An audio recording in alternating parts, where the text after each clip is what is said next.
बिस्मिल्लाहिर्रहमानिर्रहीम।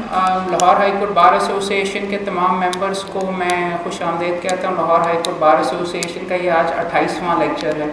Lecture series जो हमने शुरू की हुई है और कोशिश थ्रू आउट हम ये अपने लेक्चर के अंदर यही लेक्चर सीरीज़ में ये करते रहें कि प्रैक्टिकल चीज़ें जिनका जो हमारे प्रैक्टिकल प्रोफेशन से ताल्लुक़ है वो मौज़ूआत टच किए जाएँ और वो मौज़ूआत डिस्कस किए जाएँ। आज का जो मौजू है या आज का जो टॉपिक है बेसिकली बहुत ही हमारे प्रोफेशन के लिए, तो हमारा प्रोफेशन बहस करने का कोर्ट में है, मुकदमा तैयार करना और बहस कैसे करना। इस चीज़ के बारे में कोई ख़ास डिटेल के अंदर बंदा बात करता नहीं है और इसको प्रॉपर्ली बैठ के एनालाइज नहीं करता। देख देख के हम अपने आप को इम्प्रूव करते हैं। मैं चाहता तो वैसे ये हूँ कि मैं खुद भी एक्नॉलेज करता हूँ कि मेरे से बेहतर बेशुमार वकील हैं, तो मैं क्या हूँ आप सारों के सामने किस तरीके से बैठ के यहाँ पे डिस्कस करूँ। तो ये जो सारे का सारा आज बातचीत होनी है, ये एक डिस्कशन का फॉर्मेट भी मैं लेना चाहता हूँ। अगर आप रोक के कोई नुक्ते के ऊपर डिस्कस करना चाहें और जो मैं आपके सामने बातें डिस्कस करेंगे वो आप सारे देखेंगे बहुत सादा नौयत की हैं, मगर मैं दो कैपेसिटी में आपके साथ इसके ऊपर बात करूँगा कि 17 साल से मैं वकील हूँ, बैरिस्टर भी हूँ। बार में मुझे जो ट्रेनिंग करवाई गई कि किस तरीके से मुकदमे को तैयार करना है, क्लाइंट को कैसे हैंडल करना है और बहस किस तरीके से करनी है, उसका थोड़ा बहुत एक्सपीरियंस है। फिर पाकिस्तान में आकर मैंने यहाँ पे सिविल कोर्ट के अंदर आज के 2.5-3 साल सिर्फ नीचे काम किया, वहाँ से मैंने क्या सीखा। और अब प्रिंसिपली मैं हाई कोर्ट के लेवल के ऊपर प्रैक्टिस करता हूँ। पिछले 15 या 10 साल के अंदर जो कुछ मैंने सीखा है, जजेस को कैसे हैंडल करना, अच्छे जजेस को कैसे हैंडल करना है, बुरे जजेस को कैसे हैंडल करना है, मुकदमा कैसे तैयार करना है, ये चीज़ें शायद आप सारों में मेरे से ज़्यादा बेहतर तरीके से जानते होंगे, मगर ये एक दफ़ा बैठ के ख़ास तौर पे हमारे यंगस्टर्स के लिए यहाँ पे बैठ के डिस्कस करने की बहुत ज़रूरत है। कंप्यूटर मैंने सामने इसलिए रखा हुआ कि ये जो सारी चीज़ें हम बात कर रहे हैं ये यहाँ पर रिकॉर्ड भी हो रही हैं, हम वीडियो टेप अपलोड भी करेंगे। मसला ये आया कि पिछले 17 साल के अंदर मेरे ह्यूमन एसोसिएट्स के नाम से मेरा चैम्बर है, मेरे पास बेशुमार जूनियर एसोसिएट्स आए हैं, जिनमें से 20% तो मैं कहता हूँ कि बहुत दूर तक गए हैं। इंग्लैंड में भी काम कर रहे हैं, अमेरिका में भी कर रहे हैं, दुबई में भी सेटल्ड हैं, अच्छा कमा रहे हैं ये। मगर बेशुमार वो मेरे एसोसिएट्स कई मैंने ऐसे भी देखे हैं जो कि 2-3 साल गुजरने के बाद भी उनको बेसिक्स नहीं पता होती। वकालत का प्रोफेशन बेसिकली आप भी मेरे से एग्री करेंगे एक ऐसा प्रोफेशन है जो कि करने से बंदा सीखता है। मेरी फाइल्स उठाने से मैंने अपने एसोसिएट्स को बार बार यही कहता हूँ कि फाइल्स किसी की फ़ाइल उठाने से या किसी को देखने से बंदा इम्प्रूव नहीं कर सकता। एक हद तक आपकी लिमिट होती है कि जी हाँ किस तरह पेश होना है, वहाँ पे जाके फिर आपकी लिमिट रुक जाती है। तो आज का जो टॉपिक है जो आपके सामने आज डिस्कस करना है वो बेसिकली ये है, जिसका टाइटल है how to become a better lawyer in court. Court के अंदर और बात ये आप अपने जहन में कर लें कि मुकदमा जो भी जमा करवाना था जमा करवा दिया, सुबह पेशी है, उसकी आपने तैयारी किस तरीके से करनी है, या अगले 2-4 दिनों के अंदर पेशी है, और उस दिन के ऊपर आपने कोर्ट में जाके किस तरीके से अपने आप को हैंडल करना और अपना केस किस तरीके से पेश करना है। हमारे प्रोफेशन का शायद ये सबसे ज़्यादा क्रूशल एस्पेक्ट है, मगर इसको कोई ज़्यादा डिटेल में किसी ने स्टडी नहीं किया हुआ। तो पहला तो टॉपिक ये आ गया कि how to become a better lawyer in court, और आप अपने आप को बतौर वकील कैसे इम्प्रूव कर सकते हैं। सर अगली स्लाइड पर प्लीज शेयर कीजिए।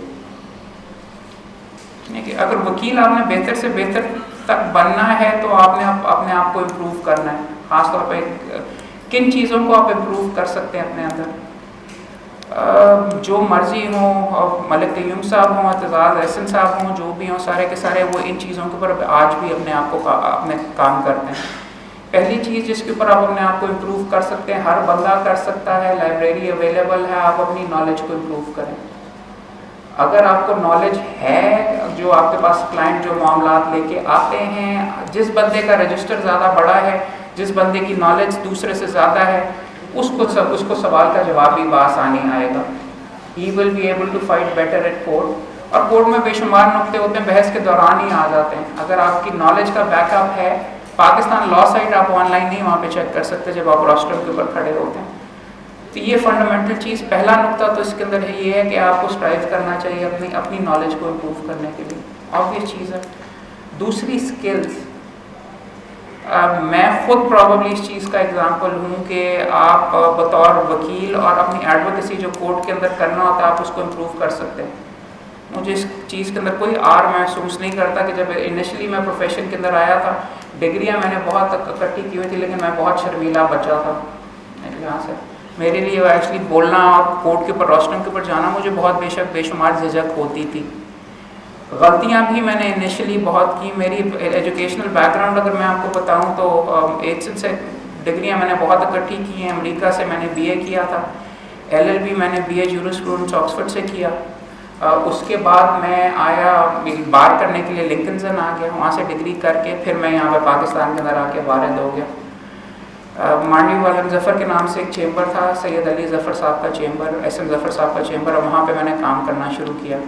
उस चेंबर की अच्छी बात ये थी कि आपको वहाँ पे सिविल कोर्ट के अंदर बेशुमार मौका मिलता था। एक दफ़ा फ़ीस मिल गई, मुकदमा एक्चुअली जूनियर एसोसिएट्स के हाथ के अंदर, फिर आप जो मर्ज़ी करें। दिन में 5-5, 7-7 केसेस मैंने किए हैं। शुरू में मैं काफ़ी कमज़ोर था, ख़ासतौर पे आर्गूमेंट्स के अंदर, और नॉलेज के लिहाज से भी डिग्रियां मैंने वाइड से इकट्ठी की हुई थी, लेकिन नॉलेज का जो मैं आपको इम्प्रूवमेंट की बात बता रहा हूँ, मैंने CRPC PPC नहीं पढ़ी हुई थी, CPC भी नहीं पढ़ी हुई थी।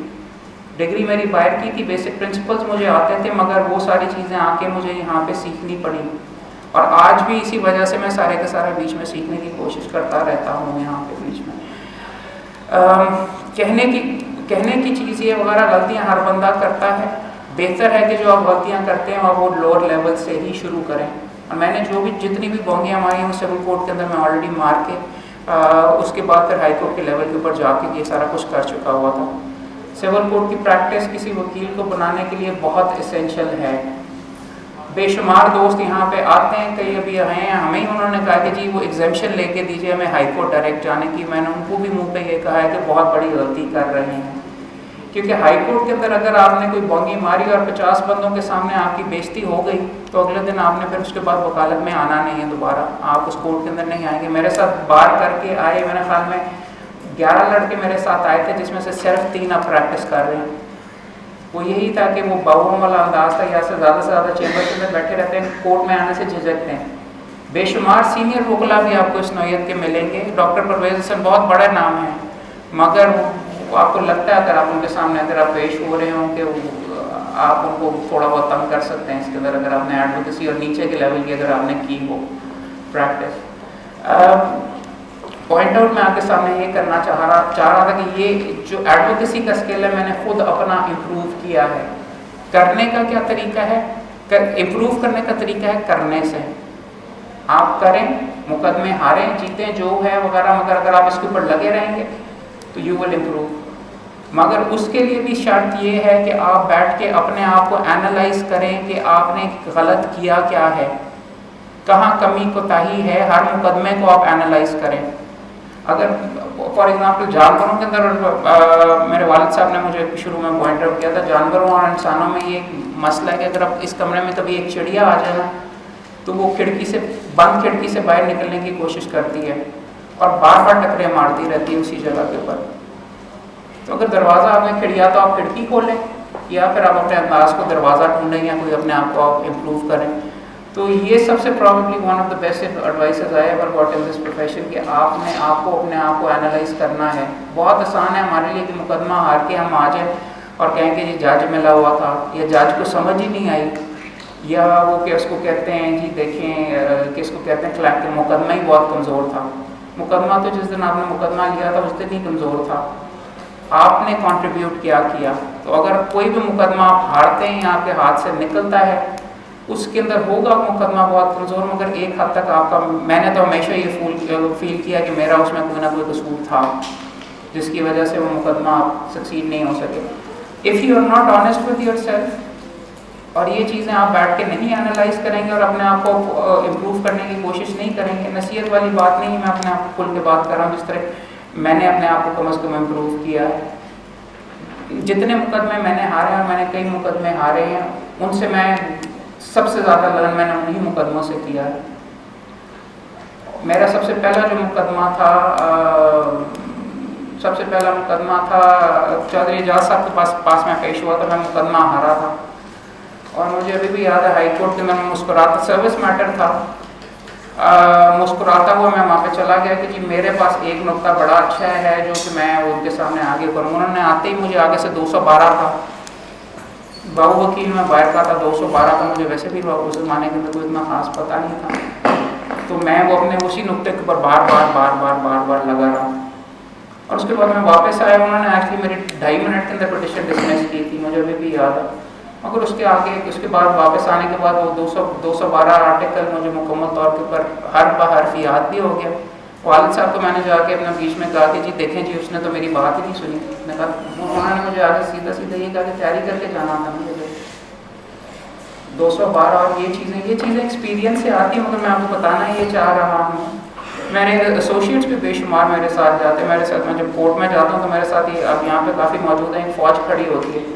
लेकिन मजाल है जो कि कोई एक बंदा बीच में नोट्स ले रहा हो या और से देख रहा हो कि कोर्ट के अंदर क्या हो रहा है। तो तमाम दोस्तों को मेरी एडवाइस कम अज़ कम ये है कि जो आपके अगर कोर्ट में बैठे हुए आसपास जो चीज़ हो रही है उसको हमेशा देखें कि जी, मैं अपने जूनियर्स को भी मैं यही कहता हूँ कि जी क्या हो रहा है, मैं कैसे आर्ग्यू करता, ये बंदा क्या गलती कर रहा है। और सबसे बड़ा अगर आपने हाई कोर्ट के लेवल के ऊपर सक्सीड करना है तो वो सबसे बड़ा लिखा हुआ कि नो दाए जज। आगे उसके बारे में बात, उसका ये मतलब नहीं कि जज आपका चाचा हो या कोई आपका रिश्तेदार हो जानने वाला। नो दाए जज का मतलब ये है कि आपको पता होना चाहिए कि इस जज का क्या टेम्परामेंट है, ये किस तरीके से चलता है। हाई कोर्ट में इतने जज साहबान आ गए कि बेशुमार की तो एक्चुअली मैं शक्लें भी नहीं जानता, बतौर सेक्रेटरी आपको कह रहा हूँ। अगर मेरा किसी नए जज के पास मुकदमा लगता है तो मैं कोशिश करता हूँ कि पहले जाके उसका देखूँ जो चलता किस तरीके से, उसका क्या अंदाज है, बंदे का कहाँ पे बीच में बैठता है। या दोस्तों से ही पूछ लो अपने जो आपके प्रोफेशन के अंदर हैं कि भाई वो रिलीफ गिविंग कैसा है, लॉ चेक करता है, फैक्ट्स के ऊपर जाता है। हर तरीके का हर जज का अपना अलग अंदाज है। कई बहुत आपसे लंबी बात सुनना चाहते हैं। एक इब्तिदा के अंदर ये हुआ करता था, मुझे सबसे ज़्यादा डर लगा करता था, एक जज साहब थे यहाँ पे नसीम सिकंदर साहब। नसीम सिकंदर साहब का ये सिलसिला था कि पूरे 8 बजे बैठते थे और 8:30 बजे तक उनका मुकदमा एक्चुअली उनकी सारी लिस्ट ख़त्म हो जाती थी। वो आपको सुनते ही 30 सेकंड के लिए थे। तो इस नुक्ते से बड़े डराने आपके लिए हुआ करते थे कि नसीम सिकंदर आपसे कहता था कि ये नुक्ता क्या है। आप अगर उसको ये कहते थे ना जी impugned order is on page 15 and आप ये वो वगैरह, वो 2.5 मिनट के बाद उस बंदे की एक्चुअली इंटरेस्ट ही केस के अंदर से ख़त्म हो जाना था। और जो उसके जहन के अंदर जो भी उसको सूझा होता है वो या तो अगली तारीख दे देता था या डिसाइड कर लेता था। नसीम सिकंदर के सामने आप पेश हो रहे हैं, अगर आपको उस जज के बारे में पता था तो आप उसके पास जाते कि जिसका नुक्ता इसमें ये है। 30 सेकंड 1.5 मिनट उसने आपको सुनना था। उसके ऊपर अगर आप उसको पॉइंट के ऊपर ले गए तो you would get the relief from him. उसको हैंडल करने का तरीका था। इसकी जगह और कई बेशुमार जजेस होते हैं, आप उनके कोर्ट में बैठ के देखें, वो आपको कहते हैं इम्प्यून्ड जजमेंट के ऊपर चलो। कई जजेस ऐसे आते हैं, अगर मैं फॉर एग्जांपल यहाँ पे हाई कोर्ट के अंदर हमारे जो जिनके पास लगती हैं अपना फैसल रहमान साहब के पास सर्विस मैटर्स लगते हैं, वो तो 212 ही करते हैं सारों के साथ। तो then what you have to my fear comparing for Faisal Rahman, you better I have your article 212 के सेक्शंस प्रिपेयर्ड, क्योंकि आप उसके सामने जाएंगे उसने आपको कहना है कि ये मेरे पास कैसे आ गया, आप सर्विस ट्राइब्यूनल जाते हैं या इसके ऊपर तो आर्टिकल 212 का बात। ये जब तक आप वो जजेस को स्टडी और एनालाइज नहीं करेंगे और अपने जहन में डेटाबेस या कोई इवन लिख के आप नहीं करेंगे, you will not gate anywhere. आपकी तैयारी प्रॉपर्ली नहीं है। तो ये मैं आपको पॉइंट आउट कर रहा हूँ कि ये जो आपके मैंने ये लिखा हुआ है सामने कि स्किल्स, आप अपने स्किल्स इम्प्रूव कर सकते हैं। कोर्ट में बैठ के देखने से ही आप इम्प्रूव कर सकते हैं। अव्वल तो सबसे इम्पॉर्टेंट तरीका ये है इसको इम्प्रूव करने का, करने से बंदे के अलावा कोई तरीका ही नहीं। बिकॉज वहाँ पे जो रोस्ट्रम के ऊपर खड़े होकर आप बीच में बहस कर रहे होते हैं, केस इधर जा रहा होता है उधर जा रहा होता है, आपने उसको कैसे हैंडल करना है, वही 90% मेरे ख्याल में आपकी वकालत है और वो आप करने से सीख सकते हैं।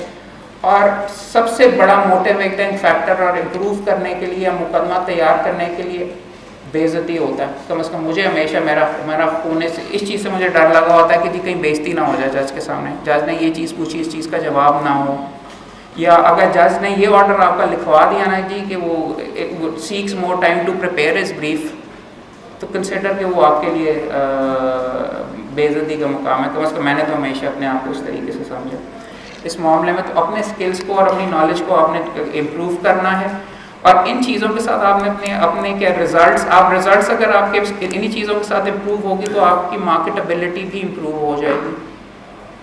मार्केटेबिलिटी क्या 2-4 तरीके से हो सकता है और रिलीफ वगैरह का भी। वो लोग यहाँ पे एक तरीके से कहते हैं जिन चेयरों को रिलीफ दी जाती है, एक सेंस नहीं, देखिए उसके अंदर 2-3 इश्यूज वगैरह हैं।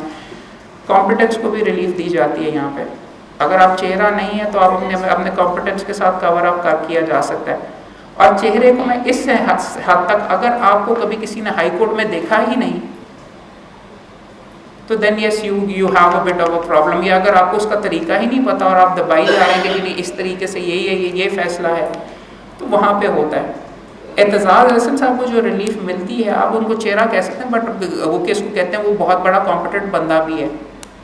तो you have to analyse all of this from that perspective as well. और अगर चले ठीक है जी, चेहरे को रिलीफ मिलती है, सही है, चेहरों को रिलीफ मिलती है, चेहरों को रिलीफ मिलती है, मुकदमा तो आपने अपना करना है। आपने उसके अंदर से किस तरीके से अपना निकाल के लेके जाना, आपको किस चीज़ के लिए पैसे दिए गए हैं, आप वहाँ पे पेश हो रहे हैं, आपने अपना मुकदमा आगे करना है, आपने किस तरीके से मैनेज करना है। चलें आप चेहरा हैं नहीं है क्या है, अव्वल तो मैं फॉर एग्जांपल अपने एसोसिएट्स को कहता हूँ चेंबर्स में ही बैठे रहते हैं। मैं कहता हूँ यार तुम सारों का क्या फ़ायदा चेंबर के अंदर बैठने का। अगर तुम मेरे साथ एक्चुअली फॉर एग्जांपल फ़ाइल पकड़ने के लिए आ जाओ, मैं फ़ाइल पकड़ना बहुत बुरी बात समझता हूँ यहाँ पे, लेकिन कम अज़ कम जज ने तुम्हें देखा तो होगा, तुम फलां चेंबर के अंदर से हो, खुल के बीच में बात करनी चाहिए। यहाँ पे चेहरा एक अलग चीज़ है, मगर एक हद तक इसमें आप कम अज़ कम कोर्ट के अंदर नज़र आने, आपको कोर्ट के तरीके भी पता हों, और अगर वो जज के भी जहन में हाँ इसको देखा हो, ये फिर भी रिलायबल वकील है, तो वो आपकी ज़्यादा डिटेल के अंदर, ये इंसानी फितरत है शायद, या even otherwise this is something you have to overcome. ख़ासतौर पर यंगस्टर्स के लिए बहुत बड़ा इशू है। वो आप ओवर टाइम बीच में अपने रिजल्ट्स के साथ और उसकी मार्केटेबिलिटी के अंदर ये भी, और दूसरे अंदर क्लाइंट्स वगैरह के लिए भी आप अपने आप को इम्प्रूव करेंगे तो आपको रिजल्ट्स आपके इम्प्रूव होंगे तो मार्केटेबिलिटी भी होगी। ठीक है, अगर आपने अपने आप को इम्प्रूव करना है तो अगली स्लाइड पे चलिए जी। आपको ये प्लीज़ अपने आप को अपने जहन के अंदर क्लियर करना पड़ेगा कि आपने अपने आप को इम्प्रूव करना है। अगर आपका ख्याल है कि आप खुद बहुत बड़ी एक तोप हैं तो आपको actually you have lost their. मैं आपको हल्फन यहाँ पे बीच में कह रहा हूँ कि मेरे अब्बा जी जो हैं बीच में अच्छे खासे जाने पहचाने हैं बीच में, वो अभी भी दबा के मेहनत करते हैं। मुकदमा या क्लाइंट वगैरह ना हो तो वो अभी भी अपना रजिस्टर अपडेट कर रहे होंगे। Still tries to earn, he actually आज भी उनका रजिस्टर, वो जो लेटेस्ट रिसाले आते हैं उनके इंतज़ार के अंदर वो बैठे होते हैं, वो बैठ के लिख करते हैं। और ये सारी चीज़ें उधर से मैंने सीखी। आप जब तक ये खुद एक्नॉलेज करेंगे कि मैंने अपने आप को इम्प्रूव करना है और अपना जहन नहीं इस्तेमाल करेंगे, इस आज जो मैं लेक्चर दे रहा हूँ या जो बात आपके साथ कर रहा हूँ उसकी इंटेंशन दो हैं। एक तो चंद गुर जो थोड़े बहुत मुझे आते हैं, मैं वो आपको आगे बीच में बताऊँगा किस तरीके से, मगर इसका मकसद ये है कि आपको ये भी दिखाया जाए कि प्रोफेशन के बारे में किस तरीके से सोचना चाहिए और मैं अपने बारे में किस तरीके से सोचूंगा और मैं अपने आप को किस चीज़ों से इम्प्रूव कर सकता हूँ। मैंने आपके सामने अपने बारे में थोड़ा सा इसीलिए बीच में बता रहा था कि मैं बहस करने में कमज़ोर था, बहुत झिझकता था, मेरी जान जाती थी। अभी भी अगर ज़्यादा डरावना जज हो तो मेरी एक्चुअली टांगें थोड़ी बहुत कभी कभार कांप रही होती हैं, बट वो इट कम्स ओवर टाइम और वो करने से होता है। अपनी वीकनेसेस आप जानें, अपने केसेस की वीकनेसेस भी जानें और उसको कवर अप करने के बेशुमार तरीके होते हैं। जजमेंट्स के साथ आप कवर अप कर सकते हैं, आप इसको कहते हैं आर्ग्यूमेंट्स के अंदर आप ना कई बंदे फॉर एग्जांपल मैं अपने एसोसिएट्स को कहता हूँ ड्राफ्टिंग वगैरह के अंदर अगर अंग्रेज़ी अच्छी नहीं है तो क्यों इंसिस्ट करते हो कि अंग्रेज़ी के अंदर करो, या क्यों मुश्किल अंग्रेज़ी वगैरह लिखते हो। Know your own limitations. आपका एंड रिजल्ट बेसिकली ये है कि यू हैव टू गेट रिलीफ, राइट। क्लाइंट ने बेसिकली रिलीफ लेनी है, सादा जुबान के अंदर भी दी जा सकती और देख के भी अपने आप अपनी प्रेजेंटेशन बेहतर करके भी की जा सकती। So one you have to acknowledge कि यू हैव टू इम्प्रूव और उसके ऊपर फिर अपने आप को आप एनालाइज करेंगे तो यू विल सी कि there is things keep getting better इस प्रोफेशन के अंदर।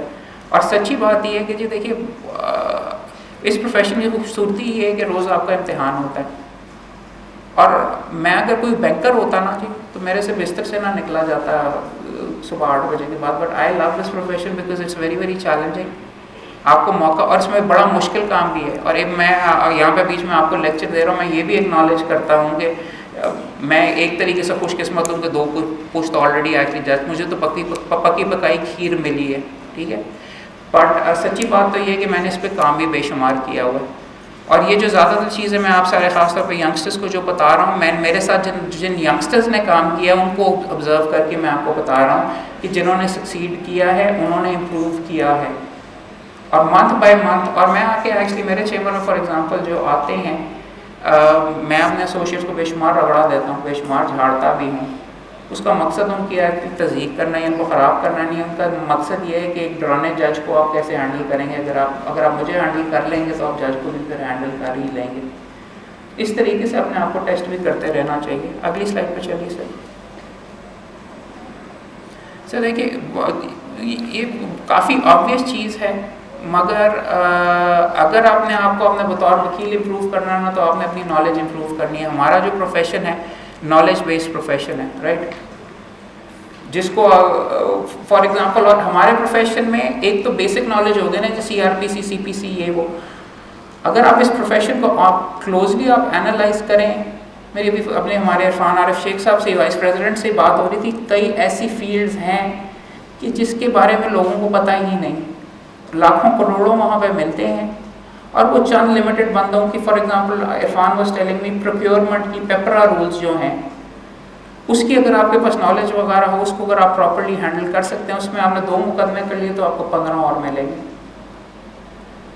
वो चीज़ें सारी की सारी वो बहुत ऑब्सक्योर एरिया, या IT law, company registration law, ये स्किल्स और ये नॉलेज अगर आपके पास आ जाती है तो आप ये सिर्फ मेरी किताबों की हद तक चीज़ नहीं है। और रजिस्टर भर लेने से किसी को कोई फ़ायदा नहीं होना, इसके प्रैक्टिकल एप्लीकेशन, और आपने सोचना भी है, हाँ भैया ये वाला भी केस है, इस साइड से भी काम मिल सकता है, इस साइड से भी काम मिल सकता है। ये लेक्चर्स भी उसी मामलात के अंदर एक्चुअली एक कड़ी हैं कि हमने आपको SCCP कंपनी रजिस्ट्रेशन का आपको तरीका सारा सिखाया, ताकि यंगस्टर्स 10-15 हज़ार रुपये फ़ी रजिस्ट्रेशन आपको मिल जाता है। You develop your skills and you develop your knowledge के किस तरीके से करना। सबसे इम्पॉर्टेंट 2 तरीके हैं मैंने अपने वालिद साहब से भी सीखे हैं। आपको जैसे सारों के सामने कहा है, अगर आप वकील हैं, you should maintain a resistor. 2 तरीके के रजिस्टर्स होते हैं। एक तो रजिस्टर होता है जो आपका केस रजिस्टर होता है, या केस फाइल होती है। कई बंदों को मैंने इस तरह करते हुए देखा, मैं नहीं करता बीच में, कि वो हर मुकदमा ही अपने रजिस्टर के अंदर पूरे का पूरा लिखते हैं जो भी मुकदमा तैयार करते हैं, और वही रजिस्टर उठा के हर जगह के ऊपर लेके जाते हैं, और वो सारी की सारी उनकी तमाम हिस्ट्री होती है कि जी ये वाला मुकदमे में ये किया, ये किया, ये किया। 3 साल के बाद अगर वो इशू दोबारा रेज हो तो they can always go back to it. You have to organise yourself, not for this sake, but कि जी थोड़े से अरसे के बाद आपको इसी चीज़ की दोबारा ज़रूरत पड़ेगी।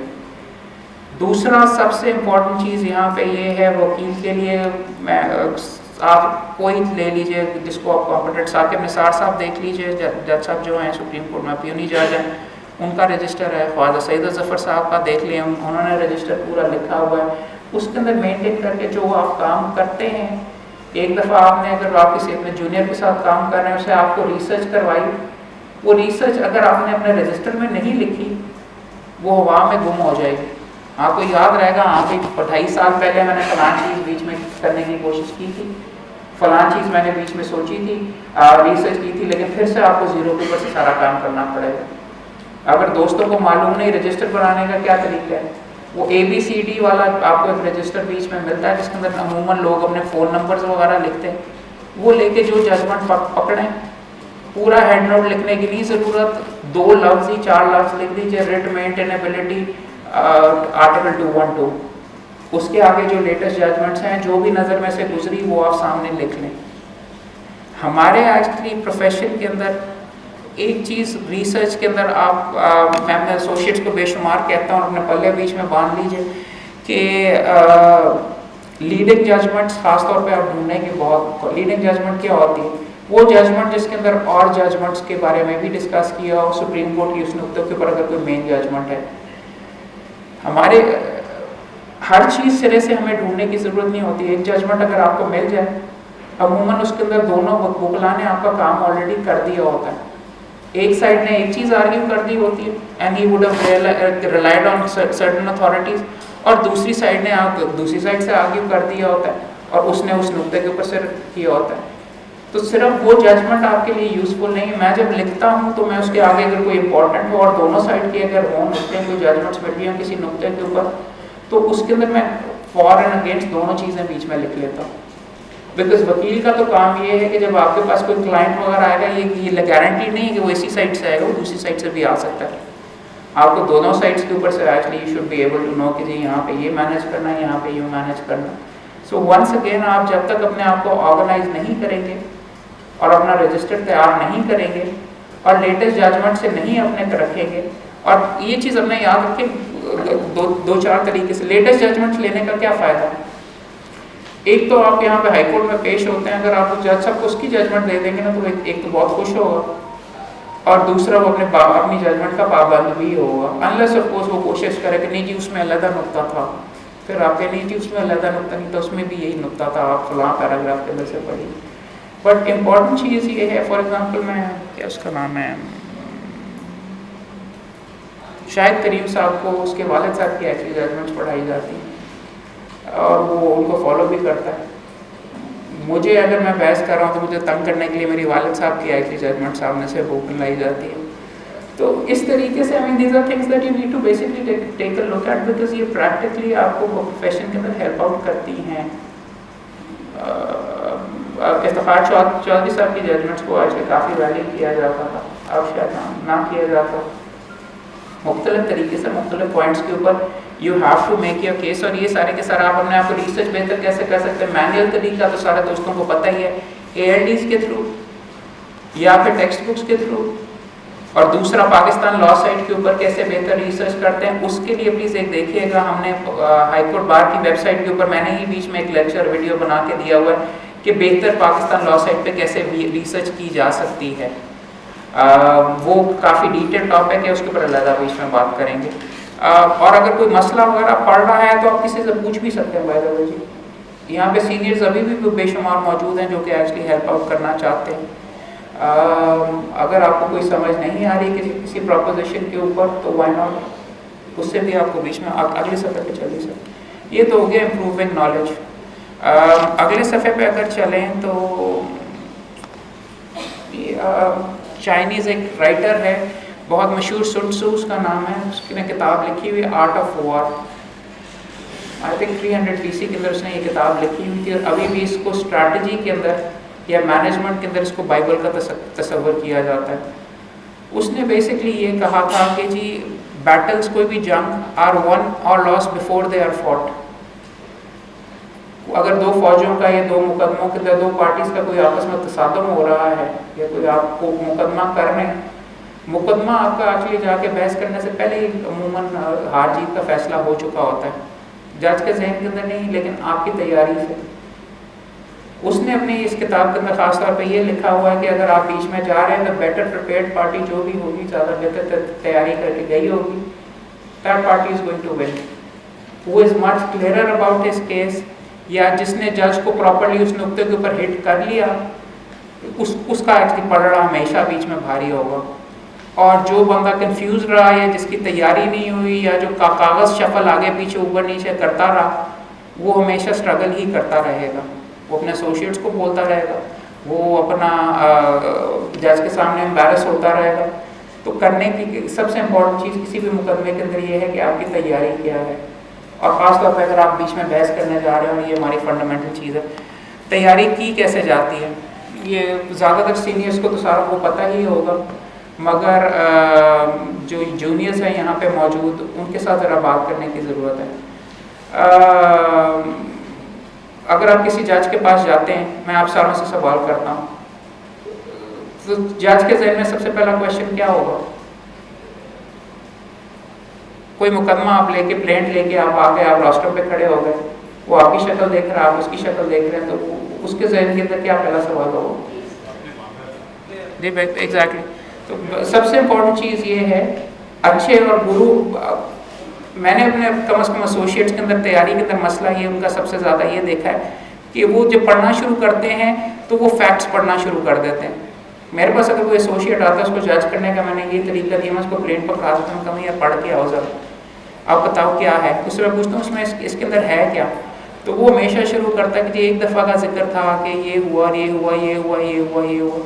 बाय दैट टाइम तो जज वुड बी टर्न्ड ऑफ। जज के सामने आपने जब खड़ा हुआ तो जज का आपने हमेशा ज़हन के अंदर अपने रखना है कि जज ने 99% of the time he will always go to your prayer. He will ask you to go to the prayer. So you need to be very very clear about वहाँ पे उस जज के साथ यहाँ पे हाई कोर्ट पे कम से कम आप प्रैक्टिस करेंगे. It works in reverse. Plaint में आपके शुरू में फैक्ट्स आते हैं, फिर आपकी ग्राउंड्स आती हैं पिटिशन के अंदर, और उसके बाद आपकी प्रेयर आती है. मगर जज हमेशा एंड में जाता है कि जी हाँ गल की है कि क्यों आए हो मेरे पास. You have to be very very clear about your prayer. Prayer को ड्राफ्टिंग क्या करनी है, and you concentrate on that as well. जो चीज़ आपने मांगी ही नहीं उसके बारे में बहस करने की ज़रूरत नहीं है. जज ने भी आपको एंड में यही कह के बेइज्जत करना है कि भाई तुमने तो प्रेयर ही नहीं मांगी हुई, जाओ पहले अमेंड करवा के आ लाओ. You have to remain focused on जो कुछ जमा करवाना था वो आपने जमा करवा दिया हो. प्रेयर की ड्राफ्टिंग में बेशुमार बहुत ज़्यादा मसले मसाइल आते हैं. तो स्पेसिफिक रिलीफ एक्ट आपको पढ़ा होना चाहिए. रिट पिटिशन के अंदर अगर आप जा रहे हैं तो वहाँ पे एक्चुअली आर्टिकल 199 में जो अल्फाज इस्तेमाल हुए हैं वही प्रेयर में लिख दिया करें. Without illegal and without legal effect, may kindly be declared as. ये सारे के सारे जो एलिमेंट्स हैं, जो मामलात हैं, वो you will have to actually take a look at your prayer. Prayer needs to be the most important thing. Drafting के अंदर क्लाइंट ने आपको फैक्ट सारे के सारे दे दिए. अब आप बैठ के ड्राफ्ट कर रहे हैं तो मेरा हमेशा कम से कम, और वालिद साहब का भी हमेशा तरीका, और एस एम जफर साहब का भी तरीका ये रह गया, वो पहले प्रेयर एक दफ़ा लिख लेते हैं. They will come back and improve it बाद में, बट पहले प्रेयर लिख लेते हैं and then they go to the facts, या then they go to the law. Law भी बीच में उन्होंने देखा होता है और फिर ड्राफ्ट करके जाते हैं. अच्छा जज, या जब आपने आर्ग्यूमेंट्स वगैरह कोई करने हैं तो आप बीच में सबसे पहले प्रेयर पढ़ेंगे. एक प्रेयर हो गई कि that the order dated such and such and such and such में kindly be declared actually without legal, illegal and without legal effect. अब आपने मुकदमा तैयार करना. मैं बिल्कुल बहुत बेसिक बात कर रहा हूँ, मेरे सामने सीनियर्स बैठे हुए तो थोड़ा सा झिझक भी रहा हूँ, लेकिन यंगस्टर्स के लिए बताने की ये ज़रूरत है. उसमें लिखा हुआ may kindly be declared as illegal. अगला जज ने फिर आपसे क्या सवाल करना है? कोई दोस्त बता दे कि आपने कह दिया कि जी फलां ऑर्डर को एक्चुअली इलीगल डिक्लेयर कर दें, तो अगला जज आपसे क्या सवाल करेगा? बताइए सर.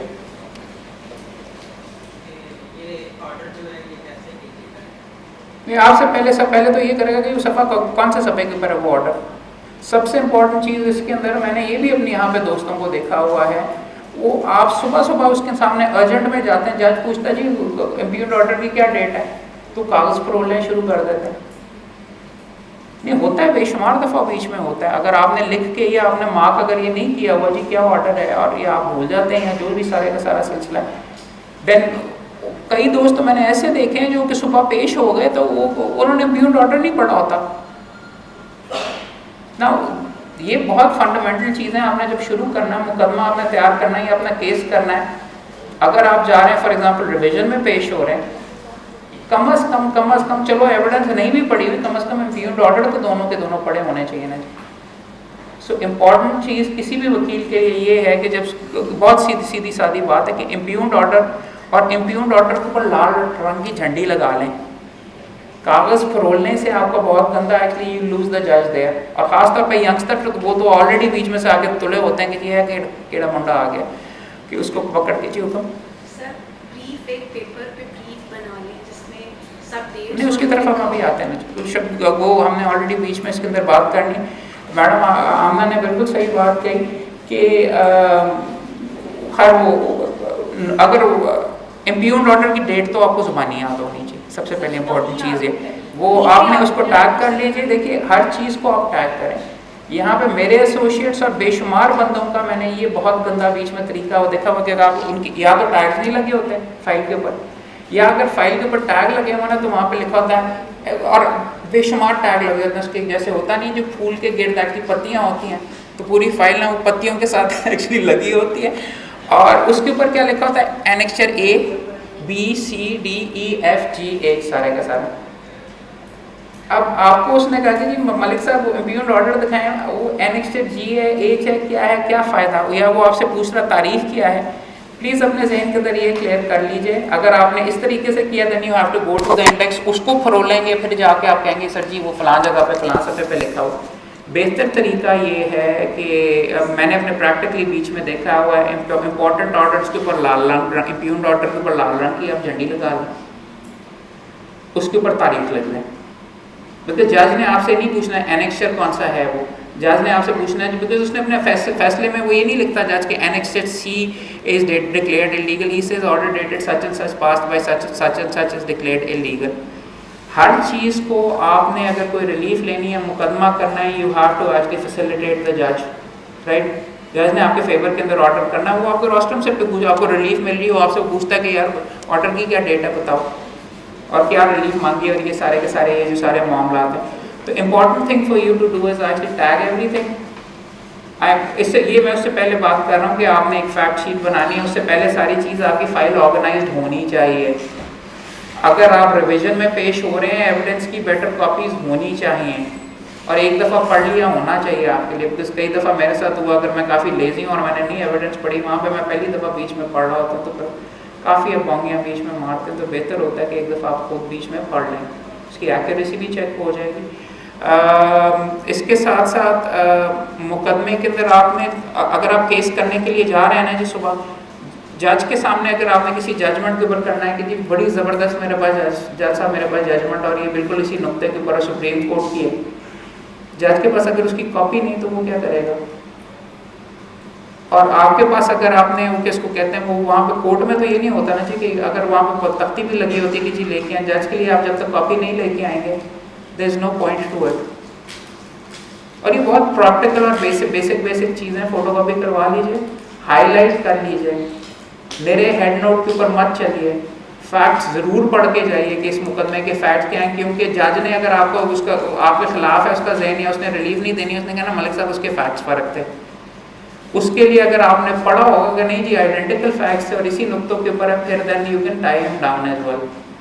अगर नहीं पढ़ा होगा तो आपका जो आप सबसे बड़ी एक बंदूक उठा के लेके गए थे वो उसने आपको चलने ही नहीं दी, उसने कहा कि जी साइड पे रखें, वो देखी हुई है मैंने ये करके, वो इस तरीके से। तो जजमेंट की कॉपी हाईलाइट कर लीजिए। अच्छे जजेस के सामने अगर आप उसको अच्छे जजेस के सामने आप हेड नोट भी कहेंगे ना तो उनके जहन में होता है कि इस बंदे ने मेरा हेड नोट पढ़ा है। अच्छे जजेस को आपको ये कहना चाहिए पैराग्राफ 5 ऑफ द जजमेंट या पेज ये करके। आप सुप्रीम कोर्ट के अंदर जब आर्ग्यू करते हैं और अच्छे लेवल के ऊपर वकील आर्ग्यू करते हैं तो वो आर्ग्यू करते हैं कि जी PLT 75 Supreme Court 476 at 483 at 483 का मतलब है कि पेज 483 के ऊपर रेलेवेंट है। Then they go there and then you talk about paragraphs. तो अपने आप जो नोट्स वगैरह बनाएंगे वो आप कीजिए और जजेस को इस तरीके से दीजिए। आई have found it always very useful, जो उसके लिए कॉपी करवाते हैं उसके साइड के ऊपर 2 जुमले भी साथ लिख दिया करें, maintainability of writ petition article 122 या मैलाफाइडे आइडेंटिकल फैक्ट्स या कुछ इस तरीके से, ताकि उसको सामने दें तो उसको पता भी हो। उसने बाद में अगर वो वेट फॉर ऑर्डर्स करता है तो पार्टीज़ के साथ तो उसके सामने आपके भी जजमेंट भी हो। ही इज़ नॉट, अगर आपने उसके लिए सहूलत नहीं बना के दी हुई है, जजमेंट उसको नहीं दी हुई, तो he is not going to go in there and read it. बहुत मुश्किल होगा उसके लिए, या वो थोड़ा बहुत पढ़ लेगा, बड़ा काम का बीच में होता है। आसान उसके लिए करेंगे तो आपके लिए सहूलत होगी। तो आगे जाके मैंने लिखा हुआ हेल्प हिम हेल्प यू। जज रिलीफ भी देना चाहते हैं लेकिन अगर आप उसकी मदद नहीं करेंगे तो उसके पास 50 और भी हैं काम करने के लिए। सबसे इम्पोर्टेंट जजमेंट्स को आपको पढ़ लेना चाहिए साहब। और सर ये आपके लिए सारों के लिए बाय द वे जो स्लाइड्स हैं इनके लिए कॉपीज़ हैं, ये प्लीज़ आप आपस में शेयर कर लीजिए। सबसे इम्पोर्टेंट चीज़ ये, अगर नीचे के फैसले के अगेंस्ट आप ऊपर आए हैं तो जज ने किसी ना किसी फैसले के ऊपर रिलाई किया होगा, दोनों पार्टीज़ ने किया होगा, वो प्लीज़ पढ़ के जाइए। और मेन जजमेंट जिस पे उसने रिलाई किया वो ज़रूर पढ़ के जाइए। अब अगर नीचे वाले जज ने, फॉर एग्जांपल आप ICA के अंदर चले गए और नीचे वाले सिंगल जज ने जाके रिलाई किया सुप्रीम कोर्ट की जजमेंट के ऊपर, तो ICA में भी आपके DB ने आपके फेवर के अंदर नहीं डिसाइड करना जब तक आप उस जजमेंट के साथ कुछ करते नहीं हैं। उस जजमेंट को आप किस तरीके से बीच में डिफीट कर सकते हैं? कोई दोस्त बता सकता है? अगर आपके खिलाफ एक सुप्रीम कोर्ट की जजमेंट है, सिंगल जज ने उसके ऊपर रिलाई किया, तो आपकी क्या स्ट्रैटेजी होनी चाहिए? कोई दोस्त बता सकता है? DB में आप गए, आप कहते हैं कि जी सर जी नीचे वालों ने लिखा कि जी मैं ये इसके आपके फेवर में नहीं डिसाइड कर सकता क्योंकि ये जजमेंट है आपके खिलाफ। तो उस DB में अगर आप पेश होंगे तो आप क्या स्ट्रैटेजी अडॉप्ट कर सकते हैं?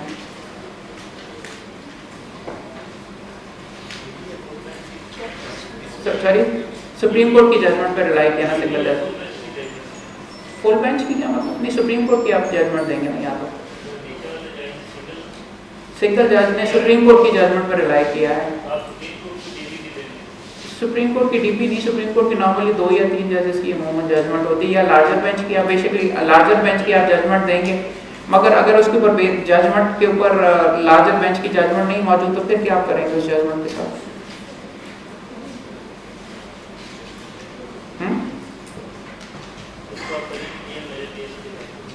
बिल्कुल एग्जैक्टली, आप बिल्कुल सही कह रहे हैं। Then your strategy obviously is going to be कि आप उस जजमेंट को डिस्टिंग्विश करेंगे। डिस्टिंग्विश करने का क्या तरीका होगा? You distinguish it by actually facts के ऊपर, वहाँ पे जाके आपके फैक्ट्स बहुत ज़्यादा ज़रूरी हो जाते हैं कि जी वो जो जजमेंट थी अगर आपको नहीं अब सुप्रीम कोर्ट की मिल रही तो ये एक पहला गोर है कि you have to actually, because you have to appreciate just DB की भी लिमिटेशन इस बार, वो हाई कोर्ट की डीबी है और अब उनके ऊपर सुप्रीम कोर्ट के सामने जजमेंट आ गई, उनको भी पता है कि अगर मैंने यूँ कर दिया तो एक पार्टी सुप्रीम कोर्ट में जाएगी, उन्होंने कहना कि नीचे वाले ने तो जजमेंट में लिखा हुआ था, हमारी जजमेंट का मेंशन किया हुआ था, सब डीबी वाले जजेस ने किस तरीके से उसको कर लिया। So what you have to do it in those cases, you have to distinguish the judgment obviously, or you have to actually go to the facts of the case, या तो come up with law against it कि sir इसके खिलाफ ये view है मगर latest view फ़र्क ये है सुप्रीम कोर्ट का, या ये अलहदा जजमेंट्स हैं, ताकि कोई ना कोई उनको आप एमिनेशन दें। या फिर दूसरा तरीका उसके अंदर ये है कि इसके मेरे केस में तो लागू ही नहीं होता जी, देखिए जज साहब ने किस तरीके से बीच में कर दी और ये सर ये हो ही नहीं सकता था, इस केस का इससे क्या ताल्लुक, सर्विस का मेरा मामला है, और उन्होंने बैठ के सिविल मुकदमे का बीच में जजमेंट के ऊपर रिलाई कर दिया। कोई ना कोई मवाद मिल जाता है और पाकिस्तान के अंदर अनफॉर्चुनेटली हमारा, या फॉर्चुनेटली हमारे वकीलों के लिए ये है कि दोनों साइड से आपको तकरीबन हमेशा नुक्ते मिल ही जाते हैं। इतनी एक्चुअली लैक ऑफ क्लैरिटी आपको बीच में मिलती है, even all the way up to the Supreme Court के कुछ ना कुछ आपको मिल जाता है, और कई दफ़ा गॉन केसेस के अंदर भी मिल जाता है। मैं probably the one case that I am most proud of, one of the few cases जो कि मैंने जीते हुए हैं, उसके अंदर मामले के अंदर क्या हुआ जी, यहाँ इलेक्शन का मामला था, रिटर्निंग ऑफिसर ने कागजात खारिज कर दिए, बंदे की मैंने डिग्री चैलेंज की हुई थी इलेक्शन पिटीशन में, उसने रिटर्निंग ऑफिसर ने खारिज कर दिए, अपील के अंदर खारिज हो गया, मामला सुप्रीम कोर्ट के अंदर गया, सुप्रीम कोर्ट ने उस बंदे को इलेक्शन कंटेस्ट करने की इजाज़त दे दी और डिग्री का नुकता भी उसके सामने उनके सामने आर्ग्यू हुआ था। और मैं अब इलेक्शन पिटीशन में आया, सामने वाले बंदों ने ये बीच में कहा कि सुप्रीम कोर्ट ने डिसाइड कर दिया हुआ, आप सिंगल जज हैं हाई कोर्ट के, तो आप किस तरीके से बीच में इसमें डिसाइड करेंगे। तो उसके अंदर फिर यही हुआ, अगर आप ढूंढते रहें चीज़ें अगर आपको मिल जाती हैं, ढूंढता रहा, सुप्रीम कोर्ट की अपनी एक जजमेंट मिल गई कि जी पहले राउंड के अंदर समरी जुरिस्डिक्शन थी और दूसरे राउंड के अंदर आपकी समरी जुरिस्डिक्शन नहीं है, ट्रायल बीच में हो रहा है इलेक्शन पिटीशन के अंदर, एविडेंस के ऊपर, एविडेंस के बेस के ऊपर जो भी प्रोसीडिंग्स होंगी वो फौकियत रखेंगी सुप्रीम कोर्ट के समरी ऑर्डर के ऊपर, क्योंकि सुप्रीम कोर्ट फैक्ट्स के ऊपर नहीं डिसाइड करता। इस तरह करके आपको बेशुमार गॉन केसेस के अंदर भी मैंने यहाँ पे बीच में देखा है कि आपको मामला आप ढूंढेंगे आपको कुछ ना कुछ मिल ही जाएगा। इनिशियली फॉर एग्जांपल मेरे एसोसिएट्स का मैं मजाक उड़ाता रहा, सुबह से उड़ा रहा हूँ, उनको अगर मैं कोई रिसर्च करने के लिए देता हूँ भाई ये अथॉरिटी लेके आओ, तो वो मेरे खिलाफ बड़ी ज़बरदस्त अथॉरिटियाँ निकाल के ले आते हैं।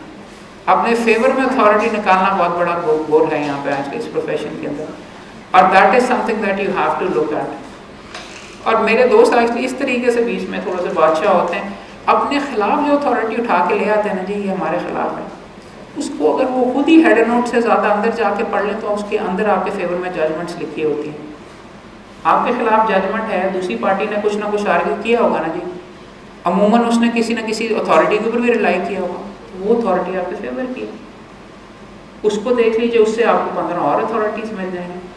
रिसर्च करने का या अपने आप को इम्प्रूव करने का स्किल के अंदर ये बेसिकली असल में तरीका है। जो आपके खिलाफ भी अथॉरिटी है ना जी, मेरे हेड नोट के ऊपर अगर आप रहे तो आप बीच में फंस जाएंगे, आप वो कहेंगे जी कोई नुकता ही नहीं है बीच में, मगर अगर आपने वो जजमेंट अगर देखी हो, और मैं नहीं पढ़ता कि कहता कि आप डिटेल में पढ़ें अपने खिलाफ सारी की सारी judgment, all you can do is you can just go and उसके अंदर जो साइटेशन है उनसे निकाल लीजिए। एक इम्पॉर्टेंट ट्रिक है, ये आप सारे दोस्त अगर आप जानते हो, कईयों को शायद ना हो, पाकिस्तान लॉ साइट अगर आप उसकी रिसर्च कर रहे हैं, उसमें आपने हेड नोट लिख दिया rate petition maintainability article 212, right. उन्होंने आपकी कोई 6 सफ़े निकाल दिए अथॉरिटीज़ के, आप उसको प्रिंट आउट भी कर सकते हैं। ये सारे के सारे जो चीज़ें हैं ना, बिकॉज कई दफ़ा ये होता है कि आप कोर्ट के अंदर जाते हैं, आपने अपना केस तैयार किया होता है, लेकिन उस नुक्ते के ऊपर दूसरी पार्टी अपने नुक्ते उठा के ले आती है और आपको उस जजमेंट का नहीं पता होता। मैं हमेशा अपनी बैकअप के लिए ये करता हूँ कि उस नुक्ते के ऊपर जो प्रिंट आउट आता है ना जी, वो आप छाप भी सकते हैं एक्चुअली पाकिस्तान लॉ साइट के अंदर से प्रिंट अगर आप कंट्रोल भी करके करें तो वो हेड नोट्स वाला ही रिसर्च वाला सफ़ा सारा आ जाता है, वो करें। आपके फेवर में जो है वो हाईलाइटर से हाईलाइट कर लें, उसमें से निकाल लें, जो अगेंस्ट है उसके आगे AG लिख लीजिए, और वो then you can actually at least have them on your hand. जज वो कहेगा कि PLD फलां के अंदर ये तो आपके खिलाफ लिखा हुआ, देन यू कैन से हाँ ये वही वाला केस था, नहीं जी सर ये आपको वहाँ पे जब आप बहस कर रहे थे तो आपको मौका मिल जाता है। ये एक और कोर है कि जिसके अंदर रिसर्च के अंदर जो आपके खिलाफ चीज़ें भी होती हैं वो भी आप करते रहें। खिलाफ जो जजमेंट्स आ रही हैं, मैं जब भी रिसर्च करता हूँ खिलाफ जजमेंट्स भी AG करके एक अलग साइड के ऊपर मैं लिखता जाता हूँ। पहले अपने फेवर वाली देख लीजिए, उसके बाद you can always go to the ones which are against you as well, उसमें भी आपको कोई ना कोई चीज़ें मिल जाती हैं, या अगर आपको नहीं मिल रही आपके खिलाफ तो आएंगी ना जी, और उनको भी आप अगर आपने थोड़ा बहुत बीच में आपने एड्रेस प्रॉपरली नहीं किया तो you will lose your case. So this is how you go ahead and do, अपने आप को आप बीच में इसके अंदर आगे लेके जाते हैं मामले में। आपसे कुछ पूछना चाह रहे थे? जब आप रिपेयर करके जाएं तो अपनी फेवर को आपने देख कर लेना, तो अपोजिट साइड से भी जो क्वेश्चन आ सकता है उसकी भी आप कह रहे थे, उसको भी आपको पता होना चाहिए आपकी अपोजिट क्या आ सकती है बात। हाँ बिल्कुल दुरुस्त कह रहे हैं सर। 2-4 चीज़ें उसके अंदर होती हैं। पहले तो भी मैं एग्जांपल जो दे रहा हूँ कि अमूमन प्रिलिमिनरी स्टेज के बारे में भी हम बात कर रहे हैं कि जहाँ पे ऑपोजिट साइड तो होगी नहीं। अभी तो आपने नोटिस करवाना है और स्टे करवाना है और ये करवाना है, वहाँ पे ऑपोजिट साइड की जगह तो आपका जज ही आएगा। जज ने जो लीगल ऑब्जेक्शंस लेनी है, जिस फील्ड में आप जा रहे हैं, you need to be clear about कि किस नौइयत की आ सकती है और किस नौइयत की आएंगी। सर्विस मैटर है तो 212 की आएगी, मास्टर एंड सर्वेंट की बीच में बात आएगी, कॉन्ट्रैक्चुअल एम्प्लॉय वाली बीच में बात आएगी कि डैमेजेस की रेमेडी है, उसके लिए आपको तैयार तो बिल्कुल डेफिनेटली होके जाना पड़ेगा। I would not actually get too obsessed with के सामने से क्या आया और उनका मुकदमा ही आप तैयार करते रहें। पहले अपना मुकदमा आप अपना स्ट्रॉन्गेस्ट के ऊपर लेके जाइए, उसके बाद फिर वो जो चीज़ें हैं वो आपकी रिसर्च में आपके खिलाफ नुक्ते आपको मिलते ही जाएंगे, वो साइड के ऊपर लिखते जाइए। एंड में टाइम अगर हुआ तो उसको ज़रूर टच कर लीजिएगा। मेरे फॉर एग्ज़ाम्पल मेरी और मेरे वालिद साहब की फॉर एग्ज़ाम्पल मलिक साहब ने बेशुमार एक्चुअली की है वकालत, उनकी स्ट्रैटेजी मुकम्मल तौर पे फ़र्क है। पिछली जनरेशन अगर आप देखें ना, उनका ये होता था कि जी पिटिशन लिखो, करो और डाल दो। मसले वगैरह जो आएंगे, जो सारे के सारे होंगे, वो प्रोसेस के दौरान ही आते रहेंगे और वो आप उनको एड्रेस करते रहेंगे एज द प्रॉब्लम। मेरा थोड़ा सा दूसरा एक्सट्रीम है, आपको जो पर्सनली सूट करता है आप बीच में देख लेंगे। मेरी वैसे बीच में करती मैं तो नहीं जी इसमें यूं है ये वो है। मलिक साहब अगर कोई चीज़ ड्राफ्ट करके मेरी तरफ भेज दे तो मैं नहीं जी इसका इसमें ये भी नुक्ता आता है, इसमें ये भी नुक्ता आता है, इसमें ये भी नुक्ता आ सकता है। बेशुमार दफ़ा नहीं आता और मैं फिर भी ऐसी टकरें मार रहा होता।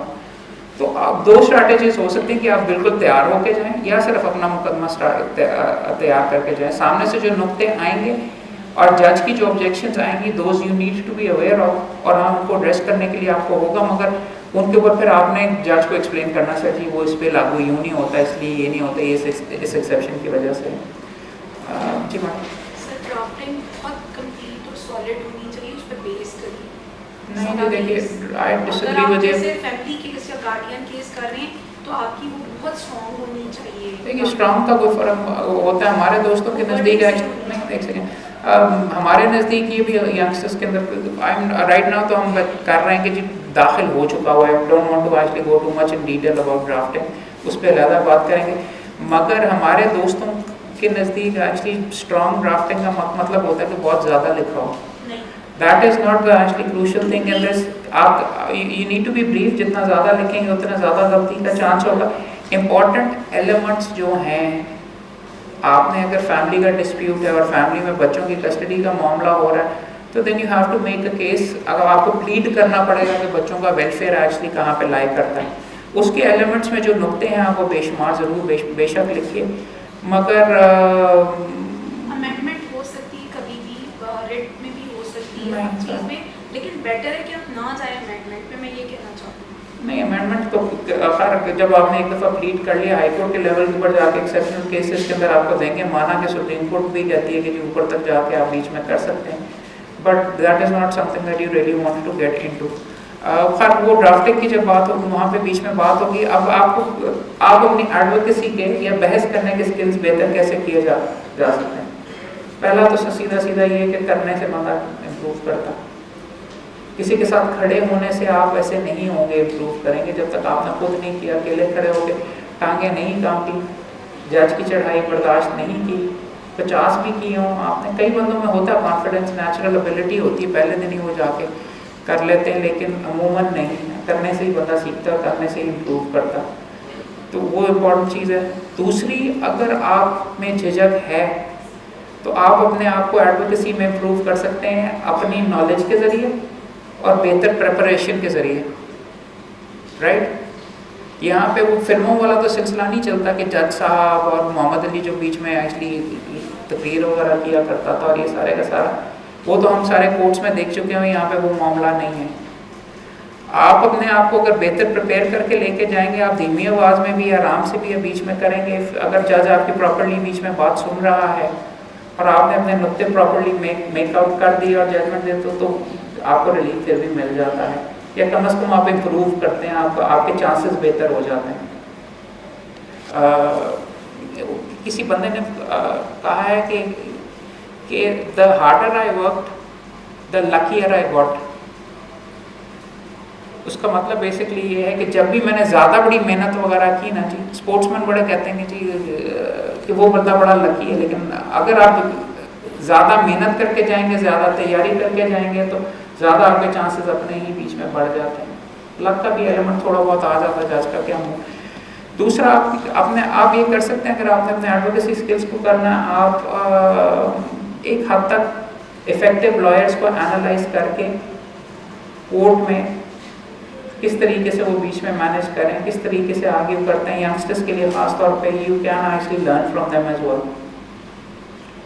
ख़ास तौर पे अगर आप किसी के एसोसिएट हैं या किसी के साथ आप देख सकते हैं कि किस तरीके से इसने इसको हैंडल करा है, और कई बहुत अच्छे अच्छे वकील भी यहाँ पे मौजूद हैं। मैं आपको फॉर एग्जांपल करता हूँ, मुझे उनका नाम नहीं याद आ रहा, वकील साहब एक हैं। एक मुकदमा मेरे पास आया, मुकदमा क्या था जी, इम्तियाज़ सिद्दीकी साहब हैं एक्चुअली बैंकिंग के गुरु, थोड़े से मोटे नहीं हैं, थोड़े बाल काम है जिनके, इम्तियाज़ रशीद सिद्दीकी साहब। मुकदमा मेरे पास आया, मुकदमा क्या था जी कि इसको कहते हैं साकिब निसार साहब के पास लगा। मुकदमा मेरे पास आया कि जी लोकल कमीशन कोर्ट ने अपॉइंट किया, फैक्ट्री पे उन्होंने भेजा, फैक्ट्री वालों ने उसको फैक्ट्री वालों ने उनको लोकल कमीशन को पकड़ के बंद कर दिया और 2-3 घंटे बंद रखा और मशीनरी भी नहीं देखने दी और वहाँ से करके वापस भेज दिया और कंटेम्प्ट की प्रोसीडिंग्स थी और मेरे पास वो आ गए कि जी आप जो है जी डिफेंड करवाएं साकिब साहब के पास। मैंने तो सवाल ही नहीं पैदा होता, हो ही नहीं सकता। दिस इज़ अ केस जो आई थॉट के was not possible, I give it to them. मैंने नहीं दी जाके बेइज्जती करवानी आप, और जज ने छोड़ना ही नहीं, सवाल ही नहीं पैदा। इम्तियाज़ रशीद सिद्दीकी साहब उसके अंदर पेश हुए और मैंने उनसे बीच में सीखा। ही आर्ग्यूड एंड उसके क्लाइंट के अगेंस्ट कोई बीच में नहीं, हाँ जी बड़े ख़राब लोग हैं, इन्होंने बड़ी गलती की, इन्होंने बिल्कुल ये किया वगैरह, नहीं करना चाहिए था, नहीं करना चाहिए था, पर ये वगैरह मिसअंडरस्टैंडिंग हो गई, ये कर लगा रहा। टुक हिम 2 आवर्स, मगर at the end of the day उसके क्लाइंट के अगेंस्ट नहीं ऑर्डर हो। और वहाँ पे मैंने बीच में देखा कि जज को अगर आप थोड़ा सा स्ट्रेच आउट भी कर लें और उसका जो इनिशियल गुस्सा अगर आप ठंडा भी कर लें और उसके अंदर बीच में ये देख लें कि सर ज़्यादती नहीं होनी चाहिए बीच में, इस तरीके से तो नहीं, बीच में ये कर and he got it of. तो यहाँ पे मैं पॉइंट आउट ये कर रहा हूँ कि ऐसे वकील भी मौजूद हैं जो कि वो actually manage to manage it as well, और यही सही गोल है और ये किस तरीके से बीच में मैनेज करना है। कई बंदे थका के रिलीफ ले लेते हैं, कई बंदे एक्चुअली आपका मुकदमा नहीं बन रहा, खारिज होने लगा, लगे रहें तो वो नोटिस कर देगा कि यार जाओ यार मेरा सर ना खाओ, मैंने और भी केसेस करने, फीस तो हलाल वहाँ पे हो गई। ये गोल रहा है बीच में आपने सारे का सारा करना।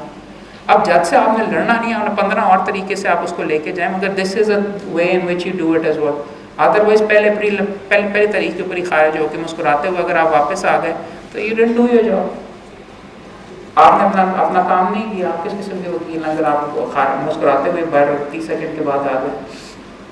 तो इसके अंदर मामला के अंदर या कोई हो, अब जज के सामने मैंने फॉर एग्जांपल ये देखा सुप्रीम कोर्ट की जजमेंट खिलाफ है, डिस्टिंग्विश भी नहीं कर सक रहे आप, ये सब आप कहें let's go to judgment of the honourable Supreme Court sir, पढ़ना शुरू कर दें। प्रिलिमिनरी सुबह स्टे मैटर्स 50 और उसके पास जज के पास लगे, वो नोटिस तो कर ही देगा या प्रिलिमिनरी नोटिस ही कर देगा, बीच में स्टे चले नहीं देगा। But this is actually case management के वहाँ पे उन केसेस के अंदर आप क्या करें जहाँ पे आपको रिलीफ नहीं मिल रहा है या रिलीफ फंस रहा है, वहाँ पे आपने किस तरीके से बीच में मैनेज करना है, उसकी तरफ भी हम अभी आगे आएंगे कि अगर डराना जज है, नहीं जज मान रहा तो उसके साथ आपकी क्या स्ट्रैटेजी होनी चाहिए। जज चढ़ाई कर रहा है, बेइज्जती कर रहा है, उसके साथ क्या स्ट्रैटेजी होनी चाहिए। जज दूसरी पार्टी की बेइज्जती कर रहा है, वहाँ पे आपकी क्या स्ट्रैटेजी होनी चाहिए। ये सारी की सारी चीज़ें भी हम थोड़ी सी आगे चल के बात करते हैं। दूसरा एडवोकेसी स्किल्स का ये भी मैंने आपको बार बार ये कहता हूँ, नो योर जज इन द सेंस कि आपको पता होना चाहिए कि किस जज के साथ क्या तरीका बेहतर चलता है, किस जज के साथ अकड़ के चलता है, किस जज के साथ नरम होके चलता है। यहाँ पे एक्चुअली एक लेडी जज साहिबा हैं कि उनके सामने मैंने कम अज़ कम ये देखा है, मेरा पर्सनल एक्सपीरियंस है कि अगर आप अकड़ गए तो आपका असर हो जाता है, नरम हो जाएगी। That is also an option as well कि लेडीशिप इस तरीके से नहीं, इस तरीके से ये करके देख लीजिए। आप बिल्कुल सही कह रही हैं, I will come to that नुक्ता एज वेल, बट अगर ये आप पहले देख लीजिए या जज को यह कि जी आप बिल्कुल सही कह रहे हैं ये वाला नुक्ता, अगर I will address that shortly, मेरा जिस तरीके से मैंने तैयार किया अगर आप मुझे मौका दे दें, बाय दैट टाइम उनके जहन से भी निकल जाता और भी 15 तरीके अगर आप इस तरीके से कर लेते हैं। तो ये सारे के सारे गोरे, ये जो सारे नुक्ते हैं आप करने से ही सीखते हैं या ये देख के ये अपने जहन के अंदर हमेशा रखा करें कि जी अगर कोई लड़ाई कर रहा है तो ज़रूरी नहीं है कि आप आगे से लड़ाई करें। ये हो गया। दूसरा, आप अपने एडवोकेसी स्किल्स खुद एनालाइज करके अपने आप को भी कर लेते हैं, इम्प्रूव कर लेते हैं। बिकॉज मेरे अपने अंदर अभी भी है, शायद जब मैं नर्वस होता हूँ कि एक्चुअली मैं बहुत ज़्यादा बीच में क्या, वो मैंने फिर उसको एनालाइज करके मैंने रोक कर सर ये करके आगे देखें सर। अच्छा, केस के बारे में देखिए, अब आपने मुकदमा अगर तैयार करना है ना, 2-3 चीज़ें आपने ये देखनी। सबसे पहले बहुत सीधा साधा क्वेश्चन, अगर इसके बारे में हम तैयारी करके फिर भी नहीं कि मैंने जज को बताना क्या है। मेरा हर एसोसिएट को और मैंने बताना क्या, बल्कि उससे भी पहले ये तीसरा नंबर लिखा हुआ व्हाट इज़ योर पॉइंट। मैं इस हद तक अपने एसोसिएट्स को ये बीच में कहता हूँ कि मेरी शायद छेड़ बन गई हुई है, मगर बाद में आके एसोसिएट्स मुझे यही कहते हैं कि आप बिल्कुल सही कहते हैं कि ये आपके पास इतनी बड़ी फाइल है, मगर मैं उनसे ये पूछता हूँ नुक्ता क्या है। That is actually the fundamental best advice you can have in advocacy, या किसी को कन्विंस करने के लिए कि आप किसी के सामने जा रहे हैं, आपका पॉइंट है क्या। नॉट ये कि फैक्ट्स क्या हैं, नॉट कि प्रेयर भी क्या है, आप कहना क्या चाह रहे हैं। और अगर आप किसी फाइल को भी, इतनी मोटी फाइल को भी अगर आप 30 सेकंड के अंदर रिड्यूस नहीं कर सकते तो आपकी तैयारी नहीं है केस के बारे में। आपने कि जी इसके अंदर क्या है जी, नुक्ता ये है कि विदाउट हियरिंग डिसाइड कर दिया, दैट्स योर पॉइंट। अब बाद में आप जाके कहेंगे जी इसके पास गया, इसके पास गया, इसके पास। Be clear in your mind कि आपका what your point is and what is the point you need to make, और फिर उसके सपोर्ट के अंदर क्या चीज़ें हैं। फिर पहली चीज़ आती है कि what you need to tell to the जज। अब नीचे आपके खिलाफ कोई जजमेंट्स के ऊपर उसने रिलाई किया हो, उसको आपने डिस्टिंग्विश करनी है, उसके खिलाफ आप कोई जजमेंट्स उसको देंगे, सपोर्ट में देंगे। पहले you make your point and then you give actually something in support of that point, right. और वो देंगे, दैट इज एक्चुअली हाउ जज का ये करेगा। दूसरी इंपॉर्टेंट चीज़ ये है कि जज ने तुम्हारे से क्या पूछना है, आपसे what is he going to ask you. Impugned order कौन से पेज पे, पहले 2 क्वेश्चन तो हमेशा ये होते हैं ना जी, सारे के सारे। और तीसरा क्वेश्चन ये कि उसमें खराबी क्या है, वो आपको you have to tell them. वो इसमें फैक्ट्स वगैरह की कोई बीच में बात इतनी नहीं आई। हाई कोर्ट के लेवल के ऊपर प्रैक्टिस के अंदर और कम से कम सिविल की साइड के ऊपर तो मैं आपको बता रहा हूँ बीच में ऑलमोस्ट ऑल, मैं फौजदारी को ज़्यादा टच नहीं कर रहा हूँ, उस साइड के ऊपर मेरी नहीं, बट आई थिंक प्रिंसिपल्स वहाँ पे भी यही अप्लाई करेंगे। इलीगैलिटी क्या है, you need to be clear in your mind, और 2 या 3 नुक्ते आपके हाथ में होने चाहिए। अब ये चीज़ भी आप प्लीज़ अपने पल्ले बीच में बांध लीजिए। मेरे जूनियर्स को बेशुमार को ये इशू आता है कि जी वो एक ही नुक्ता तैयार करके चले गए कि बड़ा अच्छा नुक्ता है, इसी पे मैंने केस जीत लेना। जज के साथ वो नहीं, जज ने कहा नहीं जी आगे चलें, तो आगे चलने के लिए फिर कुछ होता ही नहीं है। You need to have a couple of points in your armoury, और अपने आप को सबसे, ये साइकोलॉजिस्ट का भी तरीका है, खासतौर पर कम अज़ कम मैंने ये देखा है मेरी वकालत के अंदर, मैंने अगर कोई सुबह मुकदमा करना हो तो सारा दिन मेरा जहन उसके ऊपर होता है दफ्तर से उठने के बाद। कई लोग कहते हैं कि बिल्कुल पागलपन है, इस तरीके से नहीं करना चाहिए, मगर मैं हमेशा अपने विजुअलाइज का मतलब होता है कि अपने जहन में देखेंगे कल क्या होना है। जज के सामने आप पेश हुए, आपने विजुअलाइज किया, वो बैठा हुआ है बीच में, आपसे ये भी पूछ सकता है तो मैंने ये कहना है, आपसे ये पूछा जाएगा तो मैंने ये कहना है। ये वाली चीज़ें करके डराने वाली, कई दफ़ा आप पैनिक कर जाते हैं कि मेरा तो कोई मुकदमा ही नहीं है, कल बड़ी बेइज्जती होनी। मगर मैंने कई ऐसे केसेस में भी रिलीफ मिलते हुए अपने आप को हमेशा देखा है। और कई मेरे 100% केस थे, मैं क्या चीज़ किसके अलावा नुस्खा जज ने कहा नहीं बनता कि चलो, और आगे मेरे पास कुछ कहने के लिए था ही नहीं। फॉर एग्ज़ाम्पल हमारे एक दोस्त ने यहाँ पे साद रसूल आया हुआ क्या, वो यहाँ पे एक्चुअली हमने पिछली दफ़ा एक लॉ मूव किया था, तो वो एक ही नुक्ता उठा के लाया था और कह रहा था मेरा बड़ा ज़बरदस्त नुक्ता, वो नुक्ता भी उसने प्रॉपर्ली नहीं पढ़ा हुआ था। हाँ जी बिल्कुल, हाँ उसको मैं वैसे छेड़ता रहता हूँ नहीं, बट पॉइंट आउट मैं आपको सिर्फ ये करना चाह रहा हूँ कि अपने जहन के अंदर ऑल्टरनेटिव्स लेके आएँ। एंड आई हैव फाउंड कि इफ़ यू विजुअलाइज के कल किस तरीके से चलना है तो you manage to actually manage it well in both. और उसके लिए सबसे इम्पॉर्टेंट चीज़ विजुअलाइजेशन तो अपनी साइड पे बीच में है कि you have to have a basic fact sheet या law sheet. Basic fact sheet या लॉ शीट क्या होती है, मेरे अगले सफ़े के ऊपर आ जाते हैं सर। बहुत सिंपल चीज़ है, आपका मुकदमा, जैसे मैंने कहा एक जुमले में आपको, एक नुक्ते के अंदर आपको अपने जहन में आप रिड्यूस डाउन करना होता है सारा मुकदमा, या कम से कम उसके important aspects you should be able to reduce them to 1 sheet of paper. किताब नहीं लिखी, मेरे एसोसिएट्स को मैं फॉर एग्जांपल बेशुमार को देता हूँ रिसर्च के लिए, इसकी फैक्ट शीट बना के लो, 5 सफ़ों की बना के ले आते हैं। प्लेंट को हर्फ ब हर्फ या अपनी ज़ुबान के अंदर रिप्रोड्यूस करके ले आते हैं। That is not preparing a case. Preparing a case is कि जो आपके नुक्ते हैं, now you have to reduce it down to, कि आपने जज को कहना क्या। जज ने आपसे, जब आपने उसके सामने करना है तो आपने किस तरीके से उसको मुकदमे के अंदर तैयार करना है जी। सबसे पहले तो आपने ऊपर आपने सर है जी कैमरा आपके पास दिखाइए,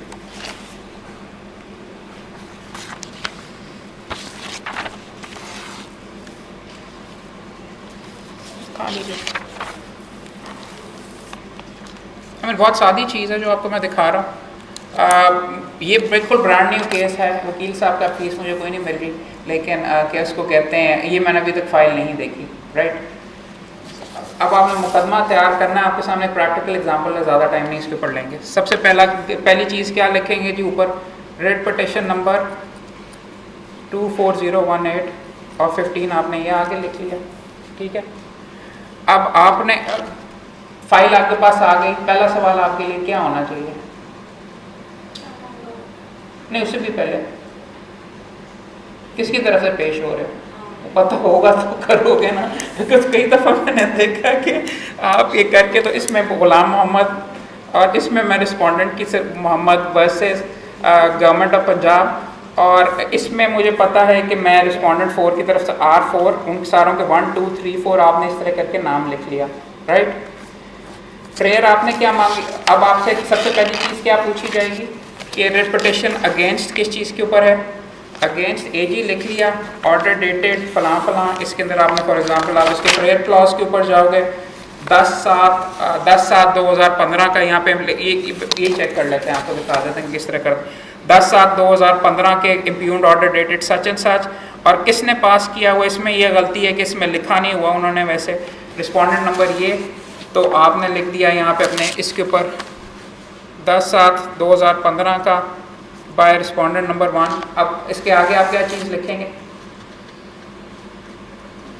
फॉर एग्जांपल आप इसके आगे लिखेंगे पेज नंबर, राइट, बिकॉज ये कागज़ है कि जिसके ऊपर in the very, it needs to be something on the basis of which, जिसके ऊपर आप केस आर्ग्यू कर सकें, और बाकी चीज़ों को आपको माना कि वो फाइल मौजूद है, मगर जब आप बहस करेंगे you will not have the time to वो, या कुछ इस तरीके से बीच में जाके कि जी कागज़ पर रोलेंगे.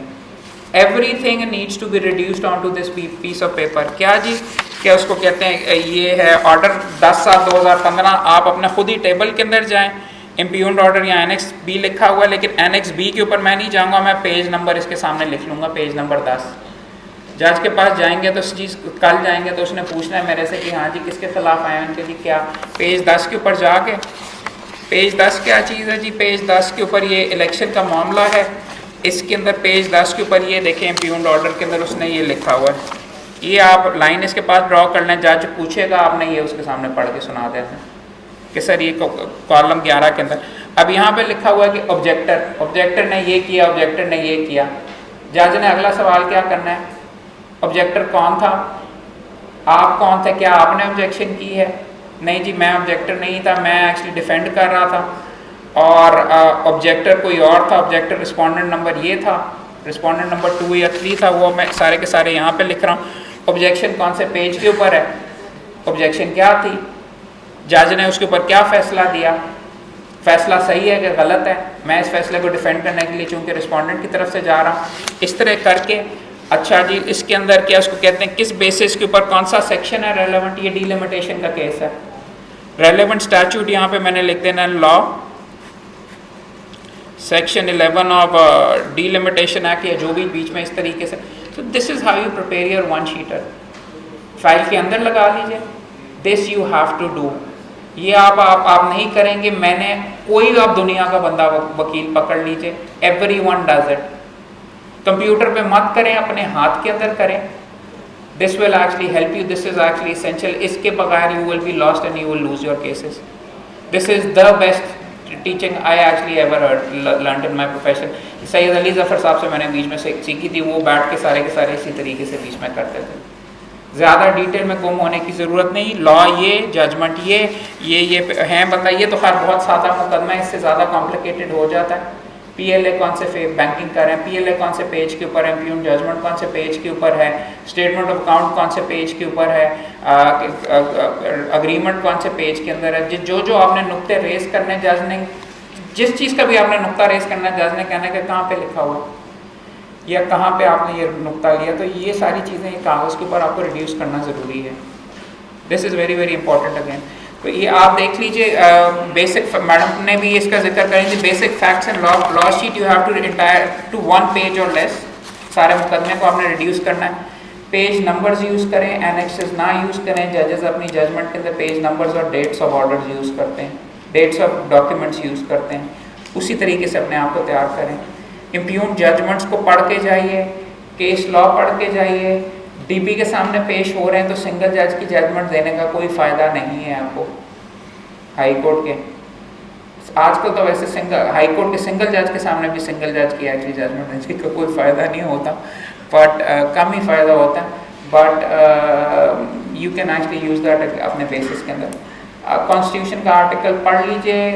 ये लाहौर हाई कोर्ट के अंदर लाहौर की एक्चुअली जजमेंट्स प्रेफर्ड की जाएंगी. बस वैसे वैल्यू दूसरों की होंगी, मगर यू जजमेंट्स देख के बीच में साइड कीजिए. आगे थोड़ा सा चल लीजिए. 3 चीज, there are 3 actors in any case. एक तो आप होते हैं, एक ऑपोजिट काउंसिल होता है, और एक जज होता है, राइट. क्लाइंट भी होता है साइड पे, उसको अलग टच कर लेंगे.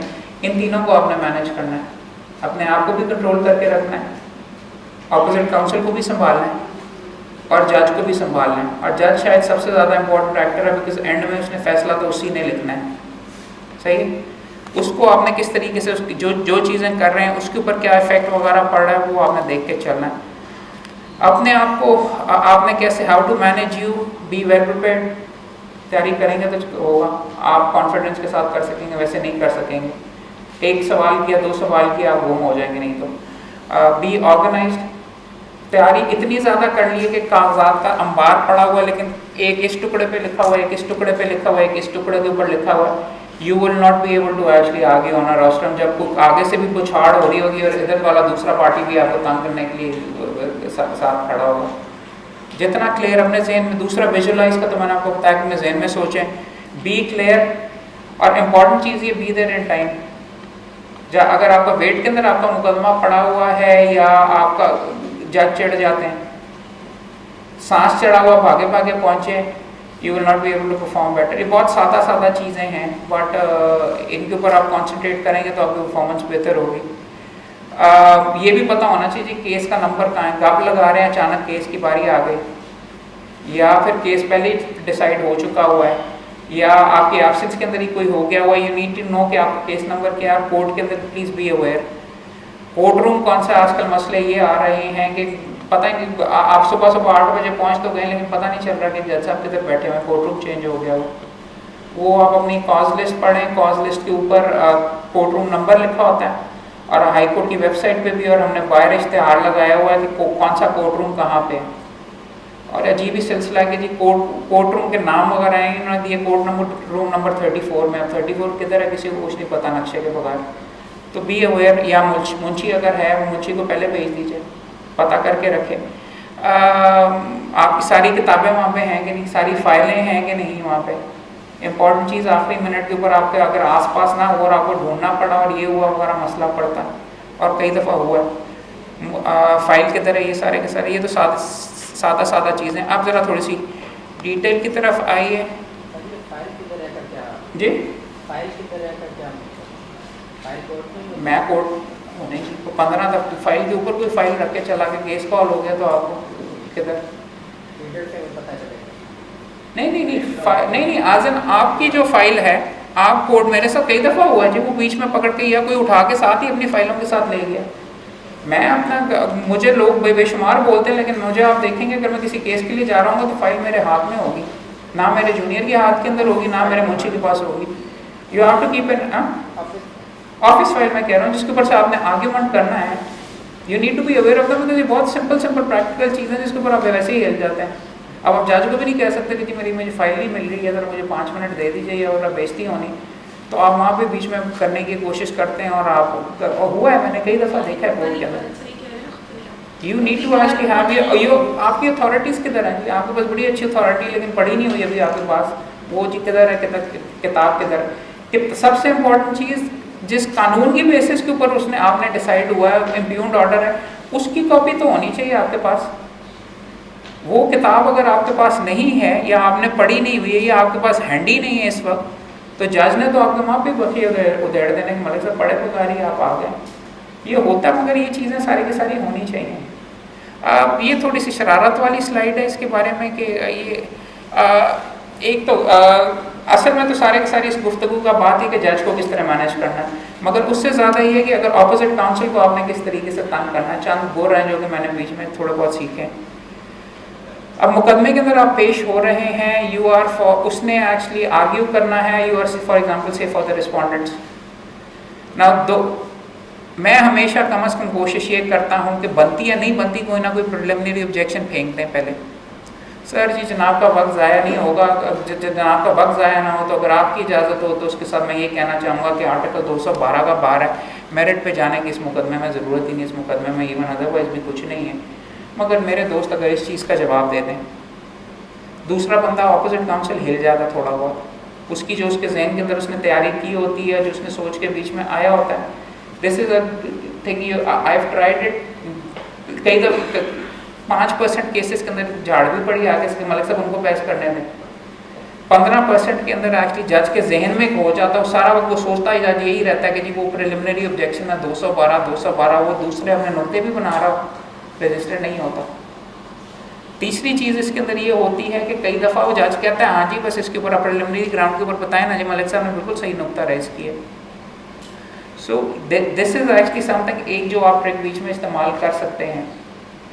सवाल क्या है, उसने कोशिश करनी है कि उसने अच्छे से अच्छा आर्ग्यू करना है, आपने कोशिश करनी है कि वो अच्छे से अच्छा आर्ग्यू ना कर सके। तो है तो नास्ती चीज़ और शायद नहीं करना चाहिए, बट ये चीज़ें मैंने होते हुए बीच में कोर्ट के अंदर देखा है।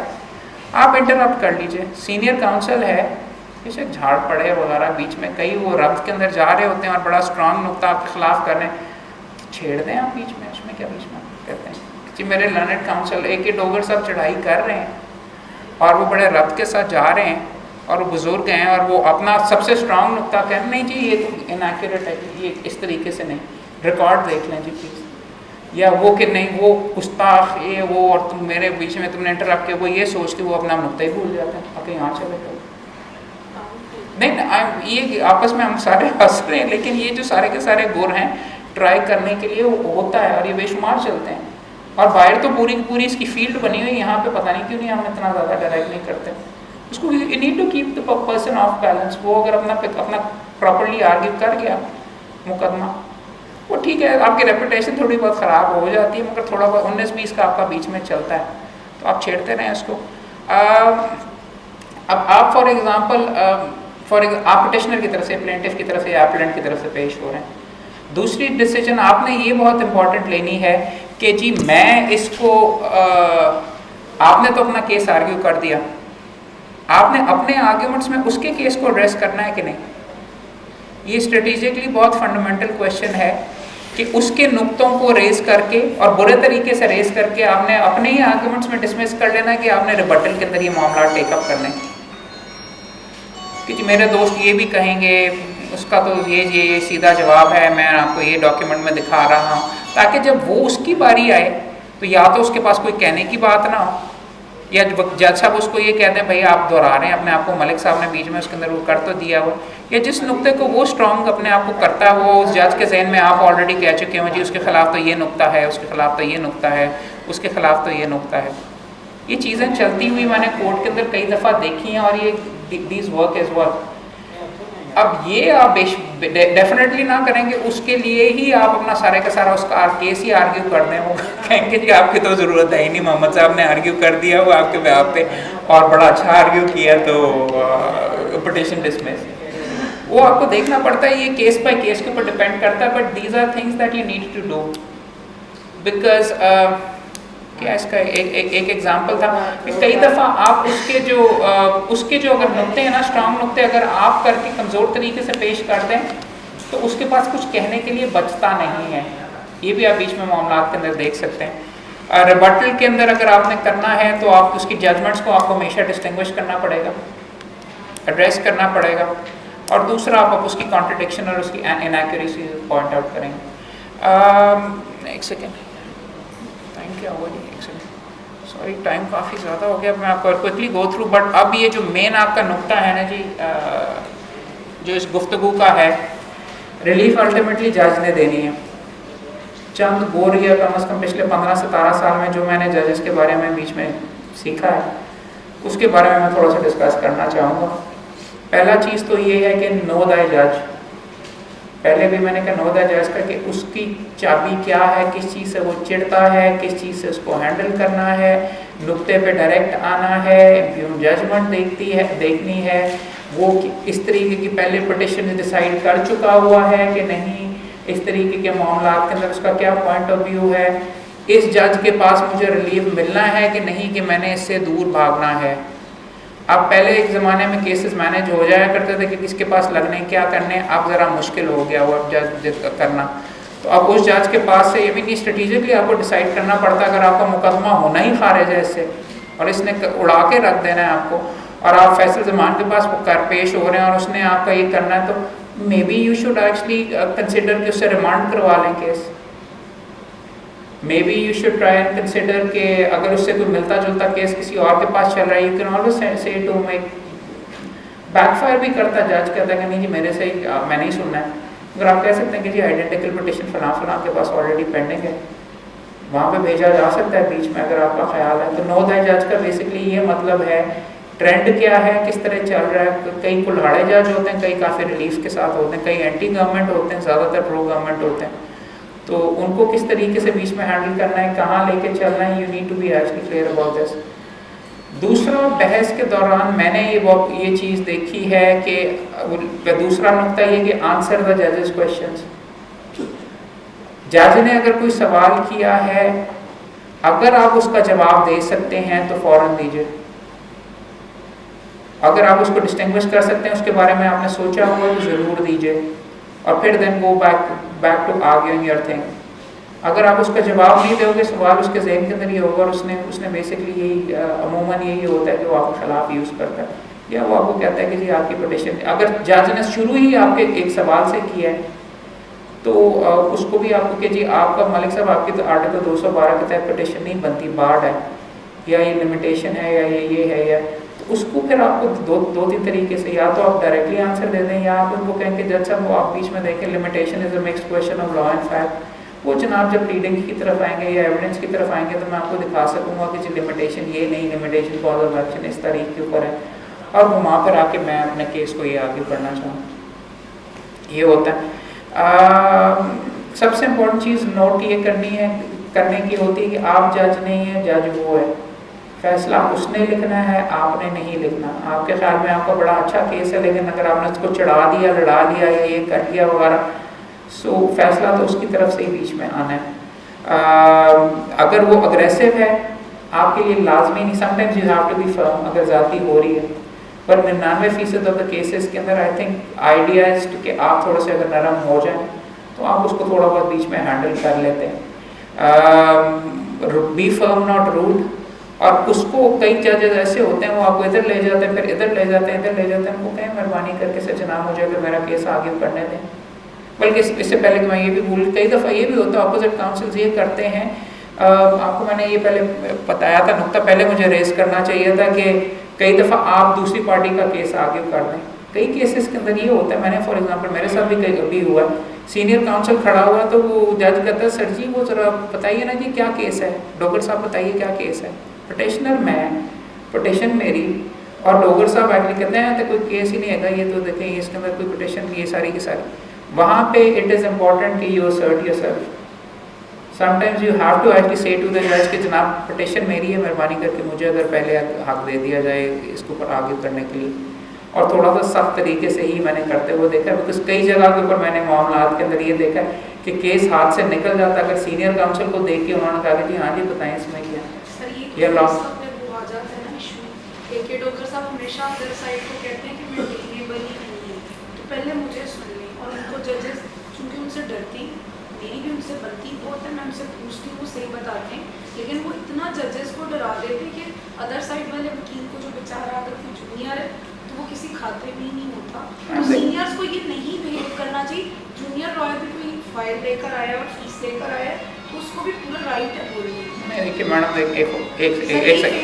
नहीं देखिए एब्सोल्युटली नॉट मैडम, आप जो कह रही हैं उससे मैं इसलिए बिल्कुल अग्री नहीं करता कि अगर आप मेरे से पूछें तो ये जंग है, ठीक है, आपने रिलीफ लेनी है, आप चाह रहे हैं कि एक डॉक्टर साहब आपको उनकी क्लाइंट के खिलाफ आर्ग्यू करने के लिए मौका दें, अगर आपको वो नहीं बीच में दे रहे, यू शुड असर्ट योरसेल्फ। और एक डॉक्टर साहब इज डूइंग व्हाटएवर मैंने सारे गुर बताए हैं, जो नुक्ते बताए हैं, that is what he is supposed to do, that's what he is paid for, that's what his job is.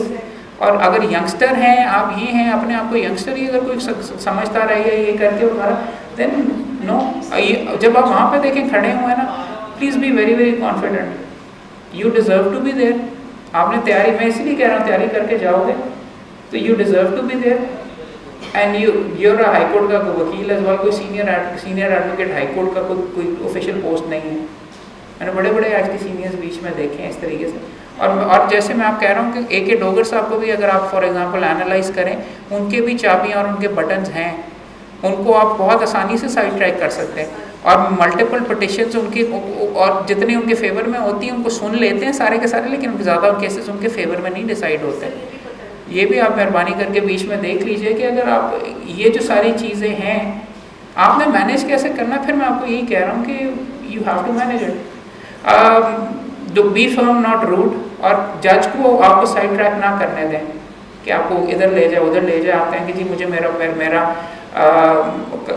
अच्छा ये बताइए कि अगर फॉर एग्जांपल अगर उसने ऐसा सवाल पूछ लिया जो आप केस की वीकनेस है, तो बेहतर तरीका ये होता है कि sir I will come back to it shortly, मैं आपको जनाब को एड्रेस करके देता हूँ। कई दफ़ा वो भूल जाता है जज, वैसे I will come back to it shortly, मगर इस नुक्ते के ऊपर मैं आपको पहले ये बताना चाहूँगा।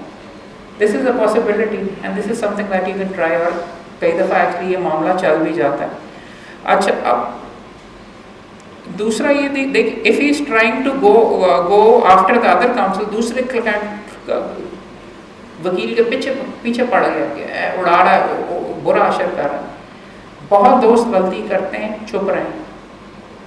बहुत दोस्त करते हैं कि नहीं जी सर ये भी, और वो जज फिर आपके ऊपर चढ़ाई करनी शुरू कर देता है कि मैंने किस वक्त। अगर जज आपके साथ चल रहा है, उसके खिलाफ चल रहा है, ये ज़रूरी नहीं है कि आपके नुक्ते के ऊपर ही वो डिसाइड करेगा तो आप अपना केस जीतते हैं।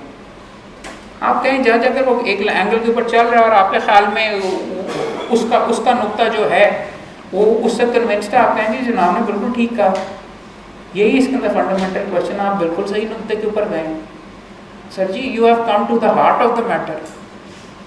ना भी हो फिर भी वगैरह ही करके, sir that is the fundamental, that's the only question in this case.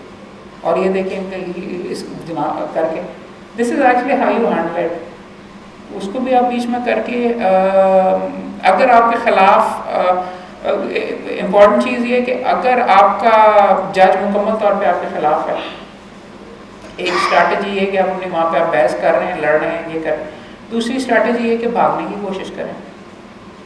Bench भी चेंज हो सकता है और केस के बेंच चेंज हो भी जाते हैं। नहीं सब किस तरीके से आपने मैनेज करना है वो मैनेज करना होता है ना। मैंने एक चीज़ ज़रूर कहनी है यंगस्टर्स को, जो भी नया जज है उसको एक हफ्ता ऑब्जर्व करें, आपको पता चल जाए। शुरू के अंदर हमने एग्जैक्टली मैंने बात की थी, बट एक चीज़ आपको प्लीज़ पॉइंट आउट करना चाहूँगा, कैसे भाग सकते हैं। अब जज आपका कर रहा है ये करके 2-3 चीज़ें आप कर सकते हैं कि जनाब allow me to give me some time to address जनाब के ये जो कंसर्न्स हैं। कहेगा कि आप तैयारी करके नहीं आए, ये तो बेसिक नुकता था आपने इसके अंदर करके, तो आप कहेंगे जी सर प्लीज़ आप मुझे अपॉर्चुनिटी तो इसके अंदर दीजिए, ये इसके अंदर बीच में नहीं था। अगर नरम तरीके से करना तो कभी कभार मिल भी जाती। वो अगर कहता है नहीं जी आप आगे बढ़ें, फिर देन यू कैन से जी I like to place some documents on record. जनाब की जो ये क्वेरीज जनाब ने जो रेज़ की है, I have some documents on record, वो जो जनाब के सामने नहीं है, I like to actually place them before जनाब और which addresses exactly the query आपकी जो है।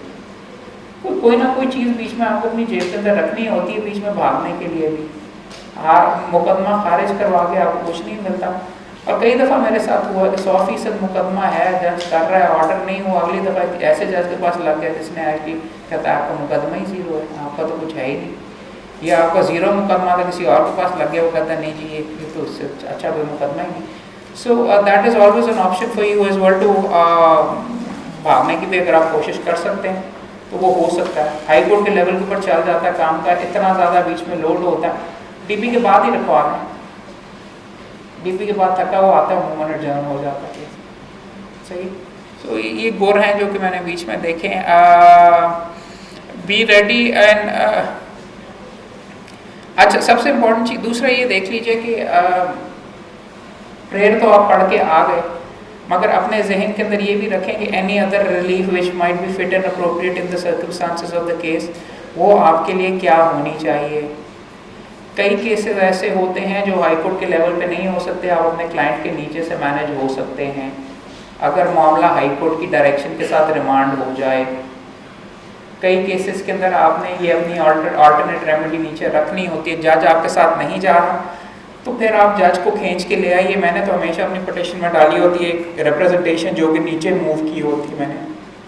मैं कहता हूँ जी सर ये नुक्ता जनाब से एक देखिए, मगर रिप्रेजेंटेशन मेरी डिसाइड नहीं हुई नीचे। वो जज उसी नुक्ते को देख के वो कह देता चलें मलिक साहब आपकी रिप्रेजेंटेशन नीचे क्यों ना भेज दी जाए। हाई कोर्ट में भी आपने अपना केस ट्राई करके देख लिया, बात नहीं बन रही है तो आप नीचे रिमांड करवा दीजिए। अगर ज़्यादा आपके क्लाइंट को जल्दी है तो ये कह दीजिए कि विद इन 1 मंथ डिसाइड करवा दिया जाए, नीचे से फिर आपको ऊपर आने का मौका मिल जाएगा, एंड मुमकिन किसी और के पास भी चला जाए। अच्छा ये चीज़ बाय द वे याद रखिए कि आजकल हाई कोर्ट के अंदर कुछ सर्टिफिकेट्स आपसे लिखवाते हैं, फर्स्ट पिटीशन सेकंड पिटीशन ये वो, उसमें खुदा के लिए एक्चुअली में स्टेटमेंट ना दीजिए, बिकॉज आजकल कंटेम्प्ट के अंदर बंदा बीच में आ जाती है। I think you should always mention that petitions और प्लेंट्स वगैरह के अंदर you should always be truthful. और मैंने ये देखा है कि अगर कोई चीज़ आप विद होल्ड करें और वो कागज़ आपसे आ जाए या कोई पिटीशन आ जाए तो उसके बाद कोई जज आपका केस सुनता ही नहीं। आपका मेरिट के ऊपर बेशक 100% हो, क्लाइंट ने आपसे छुपाया और ये वो, क्लाइंट से भी क्लाइंट भी बेशुमार दफ़ा छुपा लेते हैं कि पहली पिटीशन कर ली, दूसरी दफ़ा वकील चेंज करके और ख़ास तौर पर सेक्रेटरी साहब को या सदर साहब को या किसी को बीच में करके इस दफ़ा पेश करवा दिया, हमें बताते नहीं, बीच में सर्टिफिकेट वगैरह लिखवा देते फर्स्ट पिटीशन। वहाँ पे जाके बहुत एम्बैरेसमेंट होती है। फिर आप जो मर्जी हो, अगर कोर्ट से आपने विदहोल्ड किया है तो your case is always going to go against you, उसका कोई इलाज ही नहीं है, वो सुप्रीम कोर्ट तक आप बीच में ले गए, ख़राब हो जाता है आपका मुकदमा। कॉम्प्लिकेटेड केस अगर आपका है एक बहुत ही, तो 2-4 तरीके अमूमन तो आप अगर एक बहुत कॉम्प्लिकेटेड बैंकिंग का मैटर आर्ग्यू कर रहे हैं तो sometimes it is actually good कि आप अपनी जो तकरीर या अपना आर्ग्यूमेंट्स के शुरू के अंदर आप अपनी फॉर्मुलेशंस दे दें, ताकि जज को भी समझ आ जाए कि आप कहना क्या चाह रहे हैं। बैंकिंग केस फॉर एग्जांपल अगर आप आर्ग्यू कर रहे हैं, you can always start with the finance agreement, ये था सर, ये जजमेंट है, ये, लेकिन उसको अगर आप जज को शुरू में कह देंगे कि ना सर देखिए ये बेसिकली केस है, इसके अंदर 3-4 नुक्ते इन्वॉल्व है, लिमिटेशन का नुक्ता इन्वॉल्व है, और इसके अंदर ये है कि statement of account properly verified नहीं थी, ये अगर आप अपने नुक्ते शुरू में रेज आउट कर दें तो समटाइम्स इट वर्क्स आपके फेवर के अंदर कि जज को जब आप उसको बाकी डॉक्यूमेंट्स में से ले जा रहे होते तो उसको समझ आ रही होती है आप करना क्या चाह रहे हैं। कॉम्प्लिकेटेड केसेस के अंदर मैंने ये देखा है कि ये बेहतर तरीका है अगर आप उस तरीके से आगे लेके जाएं।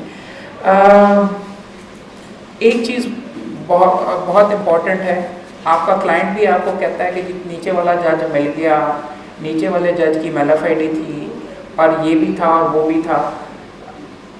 You need to be very clear कि आप जज से मांग क्या रहे हैं और क्या वो जज दे भी आपको सकता है कि नहीं, या वो चीज़ लिख भी सकता है कि नहीं। अगर आपका केस सीधा सीधा है, आप और नुक्तों के ऊपर आपका केस स्ट्रांग है, तो आपको क्या ज़रूरत है नीचे लिखवाने की या जज के सामने आर्ग्यू करने की कि नीचे वाले जज ने मेलाफाइडे से एक्ट किया है। हमारे सामने फॉर एग्जांपल एक हमने इसके अंदर यहाँ पे केस ही आर्ग्यू हो रहा था, यहाँ मूड के अंदर मैंने आपको एग्जांपल दे देता कि वो बंदे ने काफ़ी अच्छा एक केस आर्ग्यू किया, आयशा मलिक साहिबा की एक्चुअली एक जजमेंट थी उसके ऊपर करके, जाते जाते उसने एक्चुअली एंड के अंदर ये नुक्ता रेज कर दिया कि जी वो था मर्दों और औरतों का मेडिकल कोटे के बारे में केस हम डिस्कस करें, जाते जाते उसने साथ ये भी आर्ग्यू कर दिया कि जी देखें ये औरत थी तो इसलिए औरत के एक्चुअली फेवर में उन्होंने डिसाइड किया। अब कोई बंदा उससे पूछे कि हाई कोर्ट का जज जब आप डीबी के सामने आर्ग्यू करें, क्या वो अपनी जजमेंट में ये लिख देंगे कि वो औरत थी तो वो इसलिए औरत के फेवर में डिसाइड कर दिए, या आप ये लिख देते हैं कि जो दूसरी पार्टी के साथ was under the influence of other party और ये वो आप अपने नीचे वाला जज बिलो और इस तरीके से उसने कर दी। What do you gain by it? आपने करना अगर है आपके ख्याल में बहुत वाहियात फैसला है, आप पॉइंट इट आउट। और ऐसे केसेस के अंदर जज कहते हैं कि यार जी क्या वाहियात उसने फैसला, फिर जज को आप जब पॉइंट आउट करते हैं वो कहता है क्या वाहियात है, लगता है अंडर इन्फ्लुएंस लिखा हो, वहाँ पे सारे हिला दें। मगर क्लाइंट को खुश करने के लिए ये चीज़ें लिख के और ऐसा फिर ये एक्सपेक्ट करना कि ये पिटीशन उस सुप्रीम कोर्ट तक आप किसी ने नहीं आपको रिलीफ देनी, उसके अंदर नुक्ता भी आपको पता होना चाहिए कि हाँ मेलाफाइड आपको सर्ट करना चाहिए, मगर नुक्ता भी ये पता होना चाहिए कि मुझे जज दे भी सकता है कि नहीं, उसकी लिमिटेशन है भी कि नहीं है। अगर आपने उनको ये कह रहे हो कि उसने ये कर दिया, वो कर दिया, ये कर दिया, बायस एलेज कर दी, मिलनी भी है कि नहीं, लेकिन कि उसको सिर्फ नाराज करके अपना मुकदमा डुबो देना और सुप्रीम कोर्ट तक कर देना। दिस इज इम्पॉर्टेंट कि you need to be actually clear. अगर मेलाफाइड एलेज करने की ज़रूरत नहीं है तो मत कीजिए, और बिल्कुल मत कीजिए। क्लाइंट कहता है कि जी वो देखो जी मैंने सुना ही नहीं था, कर दिया, वो हर क्लाइंट समझता है कि वो बहुत दुखी है और उसके साथ बड़ी ज़्यादती हो गई बिकॉज उसने मुकदमा आ रहा होता है, मगर ये ज़रा देख के करें। आगे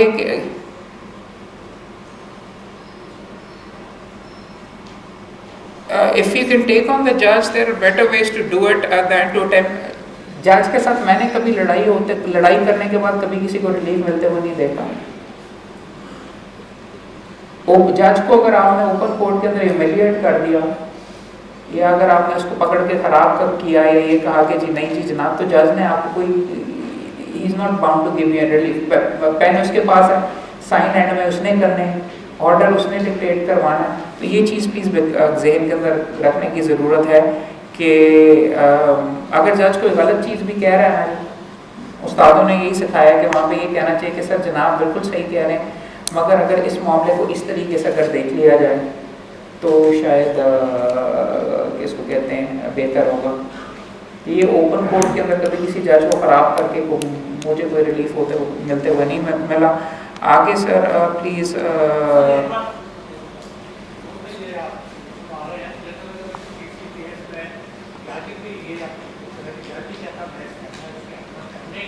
जज क्या कहते हैं? छोटी राशन है अपने बेटा वो कहते हैं हमें इसकी आपको फैसला करना ही नहीं, बार बार तारीखें देते रहते हैं, तारीखें देते हैं, उसका क्या करें? 6 माह को बताते रहते हैं बहस करना, जी जी कभी बहस करना, अगले महीने कभी बहस नहीं होगा, 7 माह हो जाते हैं दुरुस्त है। तो फिर आदमी क्या उसे केस की नौयत बताइए ना कि आप चाहते हैं कि फैसला जल्द से जल्द हो के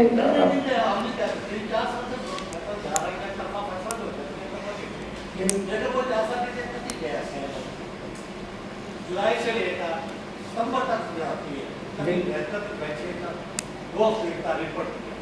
आखिर वो ये कहता है जैसा कि ये 3 साल से मैं कभी कैसे करके जाऊँ आपको कैसा कर देते डिस्कस कर देते हैं, इसका क्या अपील करते हैं उस जज के पास पकड़ा और भी मुकदमे करने ना। देखिए वो तो क्या आप कह रहे हैं जजमेंट उसके ये तो कह रहा हूँ वो भी तो राजा होती है आगे, लेकिन ये जज साहब भी ऐसे भी होते हैं या फिर कहते हैं 2 करोड़ या 3 करोड़ का ये केस है तो देखिए मैं फिर आपको ये कह रहा हूँ कि 2 करोड़ 3 करोड़ रुपए लिया नहीं लिया वगैरह जनाब के पास अगर प्रूफ है तो साथ लगा के बीच में कर दीजिएगा। डील का केस हुआ तो 2 करोड़ 3 करोड़ का यहाँ ऐसा हुआ हाँ। तो जज साहब ये सोचते हैं कि उन्हें सब फैसला करें सब ना करें, क्योंकि सब मेरा सामने कहता 3 माह हुए 6 2 हफ्ते से ज़्यादा तारीख हुई 8 दिन वहाँ पे सभी फैसला भी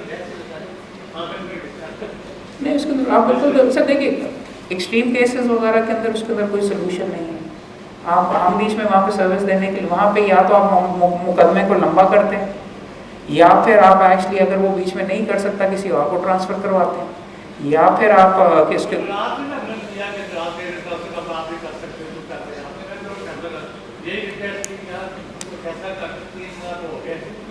नहीं तो फिर उसके बाद आपको अपील के ऊपर का राइट खुला हुआ है 6-8 महीने या तो फिर सवाल आप वहाँ पे ये रेज करते हैं कि अगर उसने नहीं करना या फिर उसकी जगह किसी और के आने का इंतजार करें। जी और आपने फैसला मांगा तो वैसे उन्होंने बात तो आपकी मानी है।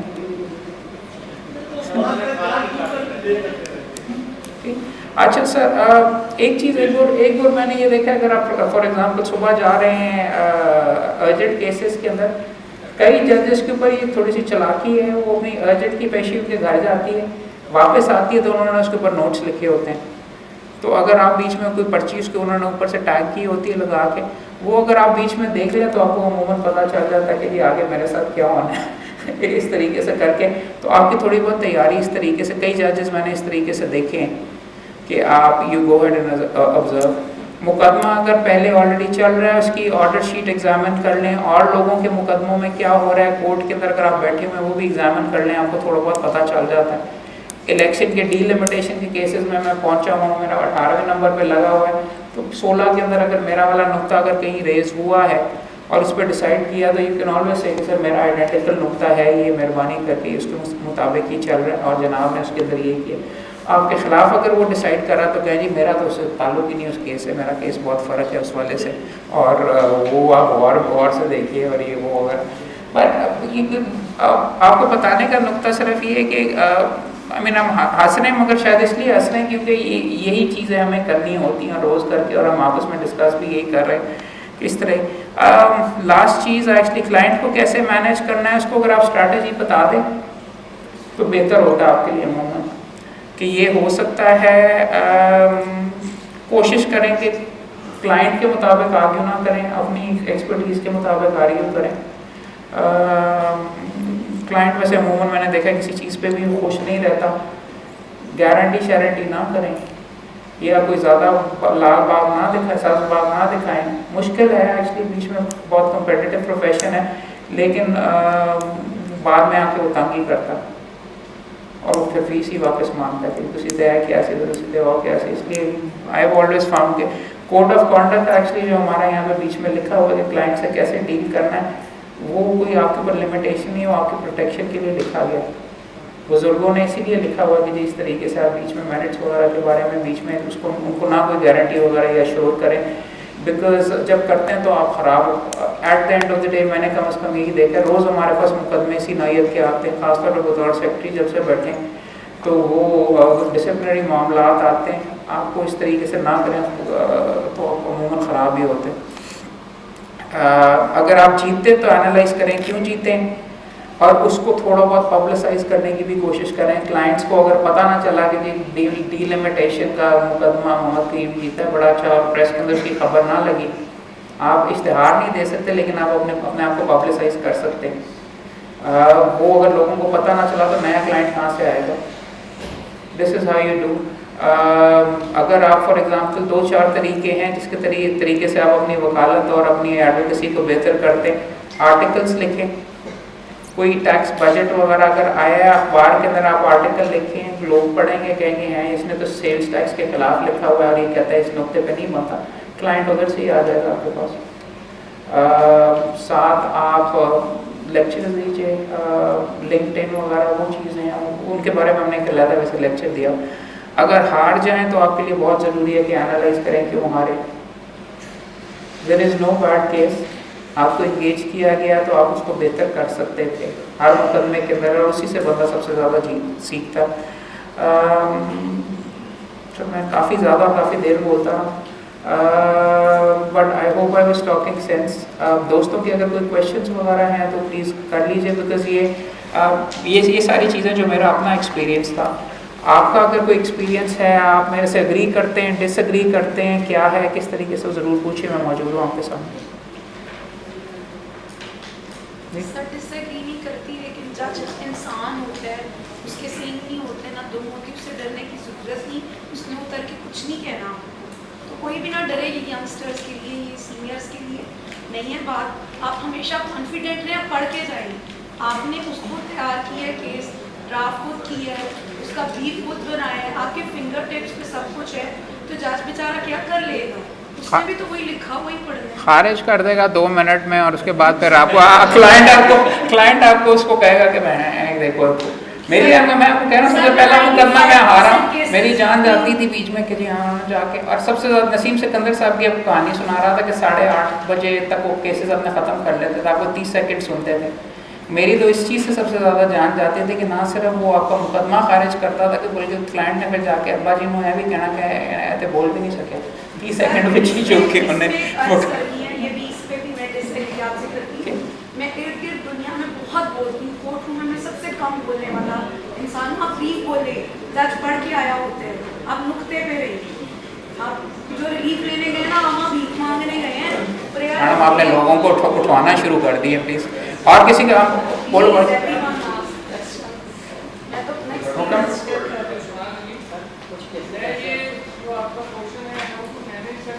हाँ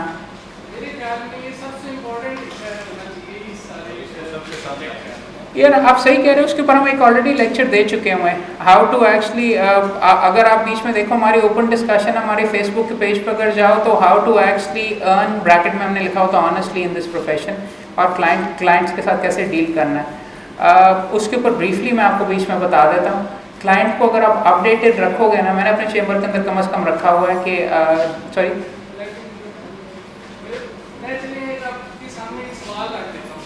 बताइए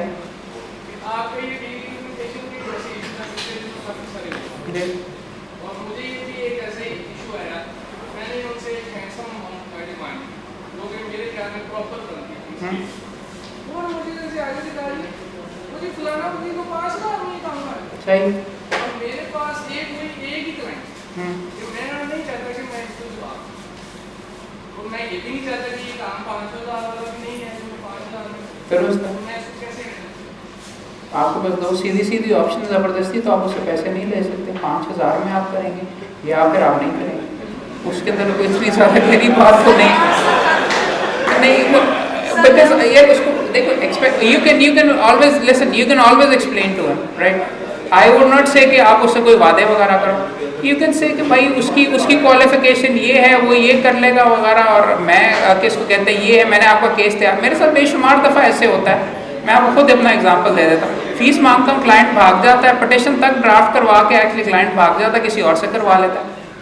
वो तो आपका होता है। आई मीन अगर आपने अपना कोई स्टैंडर्ड ऊपर रखा हुआ अपना फीस का, that is by your choice right. उसके मुताबिक क्लाइंट अगर वो नहीं देना चाहता और उसको कुछ सस्ता मार्केट में मिल रहा है तो उसको कहोगे फिर रिजल्ट्स भी उसके मुताबिक ही मिलेंगे। तो so I mean nothing you can do, वो किसी की जेब से ज़बरदस्ती पैसे नहीं, इसकी कोई सोल्यूशन नहीं। सर क्या मैं दे सकती हूँ मैडम आपको लेक्चर ही देना पड़ेगा। नहीं madam please let other people actually give an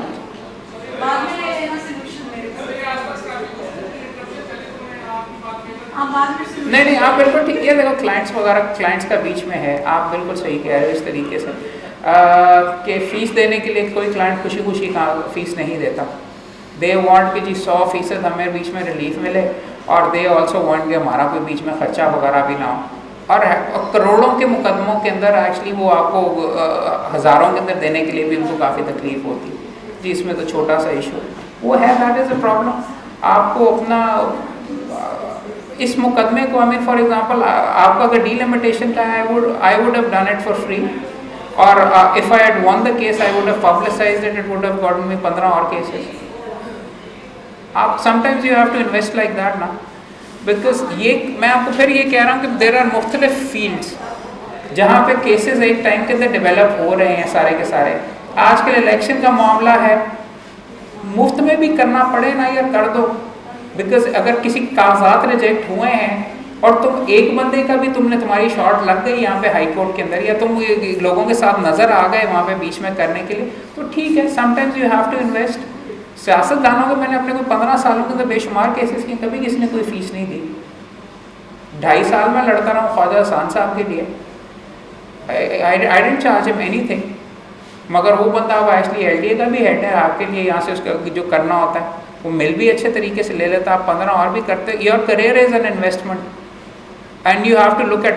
I would say अगर कोई पॉलिटिशियन वाला सिलसिला है हो रहा तो कर लो, मुफ्त में कर दो, और मुफ्त में करने के बाद एक्चुअली आपको फ़ायदा it will pay you of उस केस की वजह से भी, एक्सपीरियंस की वजह से भी। खासतौर पे when you starting of I don't think fee should be that much of a problem. अगर कोई भाग भी, ये अलग बात है कि अगर 5 लाख मांगा तो और 5,000 के अंदर आप हो गए या मुफ्त के अंदर कर रहे हो तो then that is a bit of problem. अमूमन ये कहता हूँ कि जी मैं तो अमूमन 5 लाख रुपए लेता हूँ, आपका क्या उसको कहते हैं, आप देख लें जो भी है इसमें मुनासिब है उसके मुताबिक, या आप मुंशियाना ही ज़्यादा, मुंशी कोई दरबार हो ज़्यादा सारे 25,000 रुपये 30,000, बट होता है इस तरीके से, सही कह रहा है। और क्लाइंट को अच्छा बाय द वे इंपॉर्टेंट चीज़ है 2-4 कॉर्पोरेट क्लाइंट्स को अगर आपने खुश रखना है ना, you have to remain in touch with them. Corporate clients अगर आपके बैंक हैं और ये सारे के सारे आप क्लाइंट मैनेजमेंट का कह रहे हो ना, खर्चा आपका होता है, मगर अपडेट्स, लीगल अपडेट्स हर पेशी के ज़रूर भेजो। कोई इशू रेज हुआ है उसके बारे में बीच में ज़रूर भेजो, लीगल अपडेट्स भेजोगे, उनके जहन में रहेगा। नए मुकदमे वगैरह जो होंगे उनको अगर आपको कॉल करके पूछना पड़ता है ना क्लाइंट की तारीख क्या है, then you had a problem. हर पेशी is your chance for personal interaction with the client. हर क्लाइंट माइट हैव 15 और केसेस और इश्यूज एज वेल। अगर क्लाइंट को आपने मुंशी पे छोड़ दिया ना और मुंशी ने हर मिसलेनियस एप्लीकेशन के लिए उसे 5,000 रुपये पकड़ लिए, तो क्लाइंट आपके हाथ से निकल जाएगा। You have to take, court में पेश होना क्लाइंट के लिए मुशक्क़त तो होती है, लेकिन नाराज़गी की कोई चीज़ नहीं है। हर दफ़ा आपके लिए मौका होता है अपने क्लाइंट के साथ मिलने का, गप लगाने का और काम जनरेट करने का। काम से ही काम जनरेट होता है। जो वेले होते हैं वो वेले ही रहते हैं, जिनको जो काम कर रहे होते हैं उनको 15 और केसेस मिलते हैं। जो इलेक्शन की एक पिटिशन करते हैं उनको आगे से 5 और मिल जाती हैं कि मोहम्मद को भेजो, वो बीच में कर लेता है। और मैंने बीच में देखा और बेशुमार मैंने चीज़ें मुफ्त में भी की हैं। और मैं आज भी एक्चुअली अगर आप मेरे से पूछते हो, वो वकीलों वो वाली चीज़ तो है, but I mean around 60% of my work is free, more than actually half of it. नहीं देते पैसे, कर लेते हैं, फिर भी कर लेते हैं। लोग समझते हैं कि बड़ी ज़्यादा फीस महंगी होगी या ये होगा वो होगा, कई दफ़ा आप कर लेते हो बीच में इस तरह इशू बाई इशू के ऊपर आप देखो। और अदरवाइज वैसे आप देख लीजिए, हाई कोर्ट में वैसे एक ज़माने में बहुत रिलीफ मिला करती थी, अब काफ़ी मुश्किल है रिलीफ हासिल करना और छीन के लाना पड़ता है, मगर अभी भी मिल जाती है अगर आप तैयारी करके प्रॉपर्ली आए हों और अगर आप मैनेज कर लें। और रिमांड भी एक रिलीफ होती है। अगर आप कई दफ़ा और आखिरी नुक्ता यार, कई दफ़ा होता है जो आपने रिलीफ लेनी है वो अपनी सेकंड रिलीफ लिखें, पहली रिलीफ वो चीज़ लिखें जो कि आपको मिल ही नहीं सकती। फर्दर मोर करके कई दफ़ा आपको वो कहते हैं वो वाला तो मलिक साहब नहीं बनती, मैंने कहा तो फिर आई दे दे, तो वो कई दफ़ा बीच में कर भी देते हैं, then it seems more sensible to them. आखिरी नुक्ता, ऑल्सो थिंक अबाउट, आप जब किसी जज के पास जा रहे हैं, इंटरिम रिलीफ आपने क्या लेनी है, इंटरिम रिलीफ आपको क्या मिल सकती है, ये भी तैयारी करके जाएं। आपका क्लाइंट कोई श्योरिटी दे सकता है, आपका क्लाइंट को इन बिटवीन तरीका भी तैयार करके अपने जहन के अंदर रखें। 100% वाला सिलसिला नहीं होता, अमूमन शॉर्ट लग जाती है कभी कभार, मगर कभी कभार नहीं भी लगती। तो ज़ीरो लेके वापस आने से कई दफ़ा बेहतर होता है कि 50% आप लेके वापस आ जाएं। आप ये लेके आ जाएं। आप जज को ये भी कह सकते हैं कि सर सिर्फ अगली तारीख तक कर दें और लिख दें बीच में कि जी order will stand discharge if not extended करके। वो अगर आपको जज ये आपको ऊपर नीचे करवा रहा है कि भाई ये डॉक्यूमेंट में मसला है, मगर ये यूँ भी हो सकता है, वो भी हो सकता है, आप कह दीजिए जी इंटरिम में कर लें, कौन सा आसमान बीच में देते हैं, या कोई श्योरिटी दिलवा दीजिए, या कोई 15 और चीज़ें आप बीच में कर सकते हैं। मनी डिक्री की अगर फॉर एग्जांपल केस आपके पास आ रहा है, अच्छे वकीलों का ये तरीका है, वो बात करके पहले आए होते हैं। मनी डिक्री के खिलाफ अगर आपने स्टे लेना है तो आपको पैसे जमा करवाने पड़ेंगे हर सूरत में। या फिर दूसरी ऑप्शन आपके जहन के जरिए होनी चाहिए कि तारीख छोटी लें, मुकदमे को 2 महीने के अंदर डिसाइड करवा दें। बाय द टाइम एग्जीक्यूशन उसका घर बिकने के का स्टेज आता है, by that time your appeal would be decided. तो ये सारी की सारी चीज़ें मैं आपको ये कह रहा हूँ, ये गुर वगैरह करने से भी आते हैं, मगर इन चीज़ों के बारे में अगर आप सोच के जाएँ, इस प्रोफेशन के अंदर यही होता है, इन बिटवीन चीज़ करके अगर आप जज को कहेंगे जी हाँ देखिए मैं पैसे जमा करवाना चाह रहा हूँ, तरला करके 50 अमूमन 50% वो कहते हैं, बट तरला करके 30% तक तो आप ले ही आते हैं। और इस तरीके से आप बीच में, और फिर आप ये भी देख लीजिए कि उस बंदे की बैंकिंग मैटर है फॉर एग्जांपल, उसकी और सिक्योरिटी बैंक के पास पड़ी हुई है कि नहीं, क्या जी फलां सफ़े के ऊपर बैंक की अपनी एवेल्यूएशन रिपोर्ट लिखी हुई, उस एवेल्यूएशन रिपोर्ट के मुताबिक ये लोन उसने लिया वो 35 लाख का, प्रॉपर्टी 1.5 करोड़ की है, चलें इसके ऊपर मैं आप इंसिस्ट करते तो हम एक्चुअली 4-5 लाख रुपए और जमा करवा देते। इस तरीके से आप जज की लिमिटेशन सोचो, वो एक रिकवरी ऑफिसर के तौर पर भी बैठा होता है। सो ये है जी, thank you very much for coming सारे दोस्तों के लिए। इसका वीडियो और ये सारी की सारी चीज़ें आप दोस्तों के लिए अवेलेबल होगी ऑनलाइन। अगर अभी किसी को कॉपी चाहिए तो मुझे ज़रूर बताइए, I can give you copy. Thank you very much sir, शुक्रिया।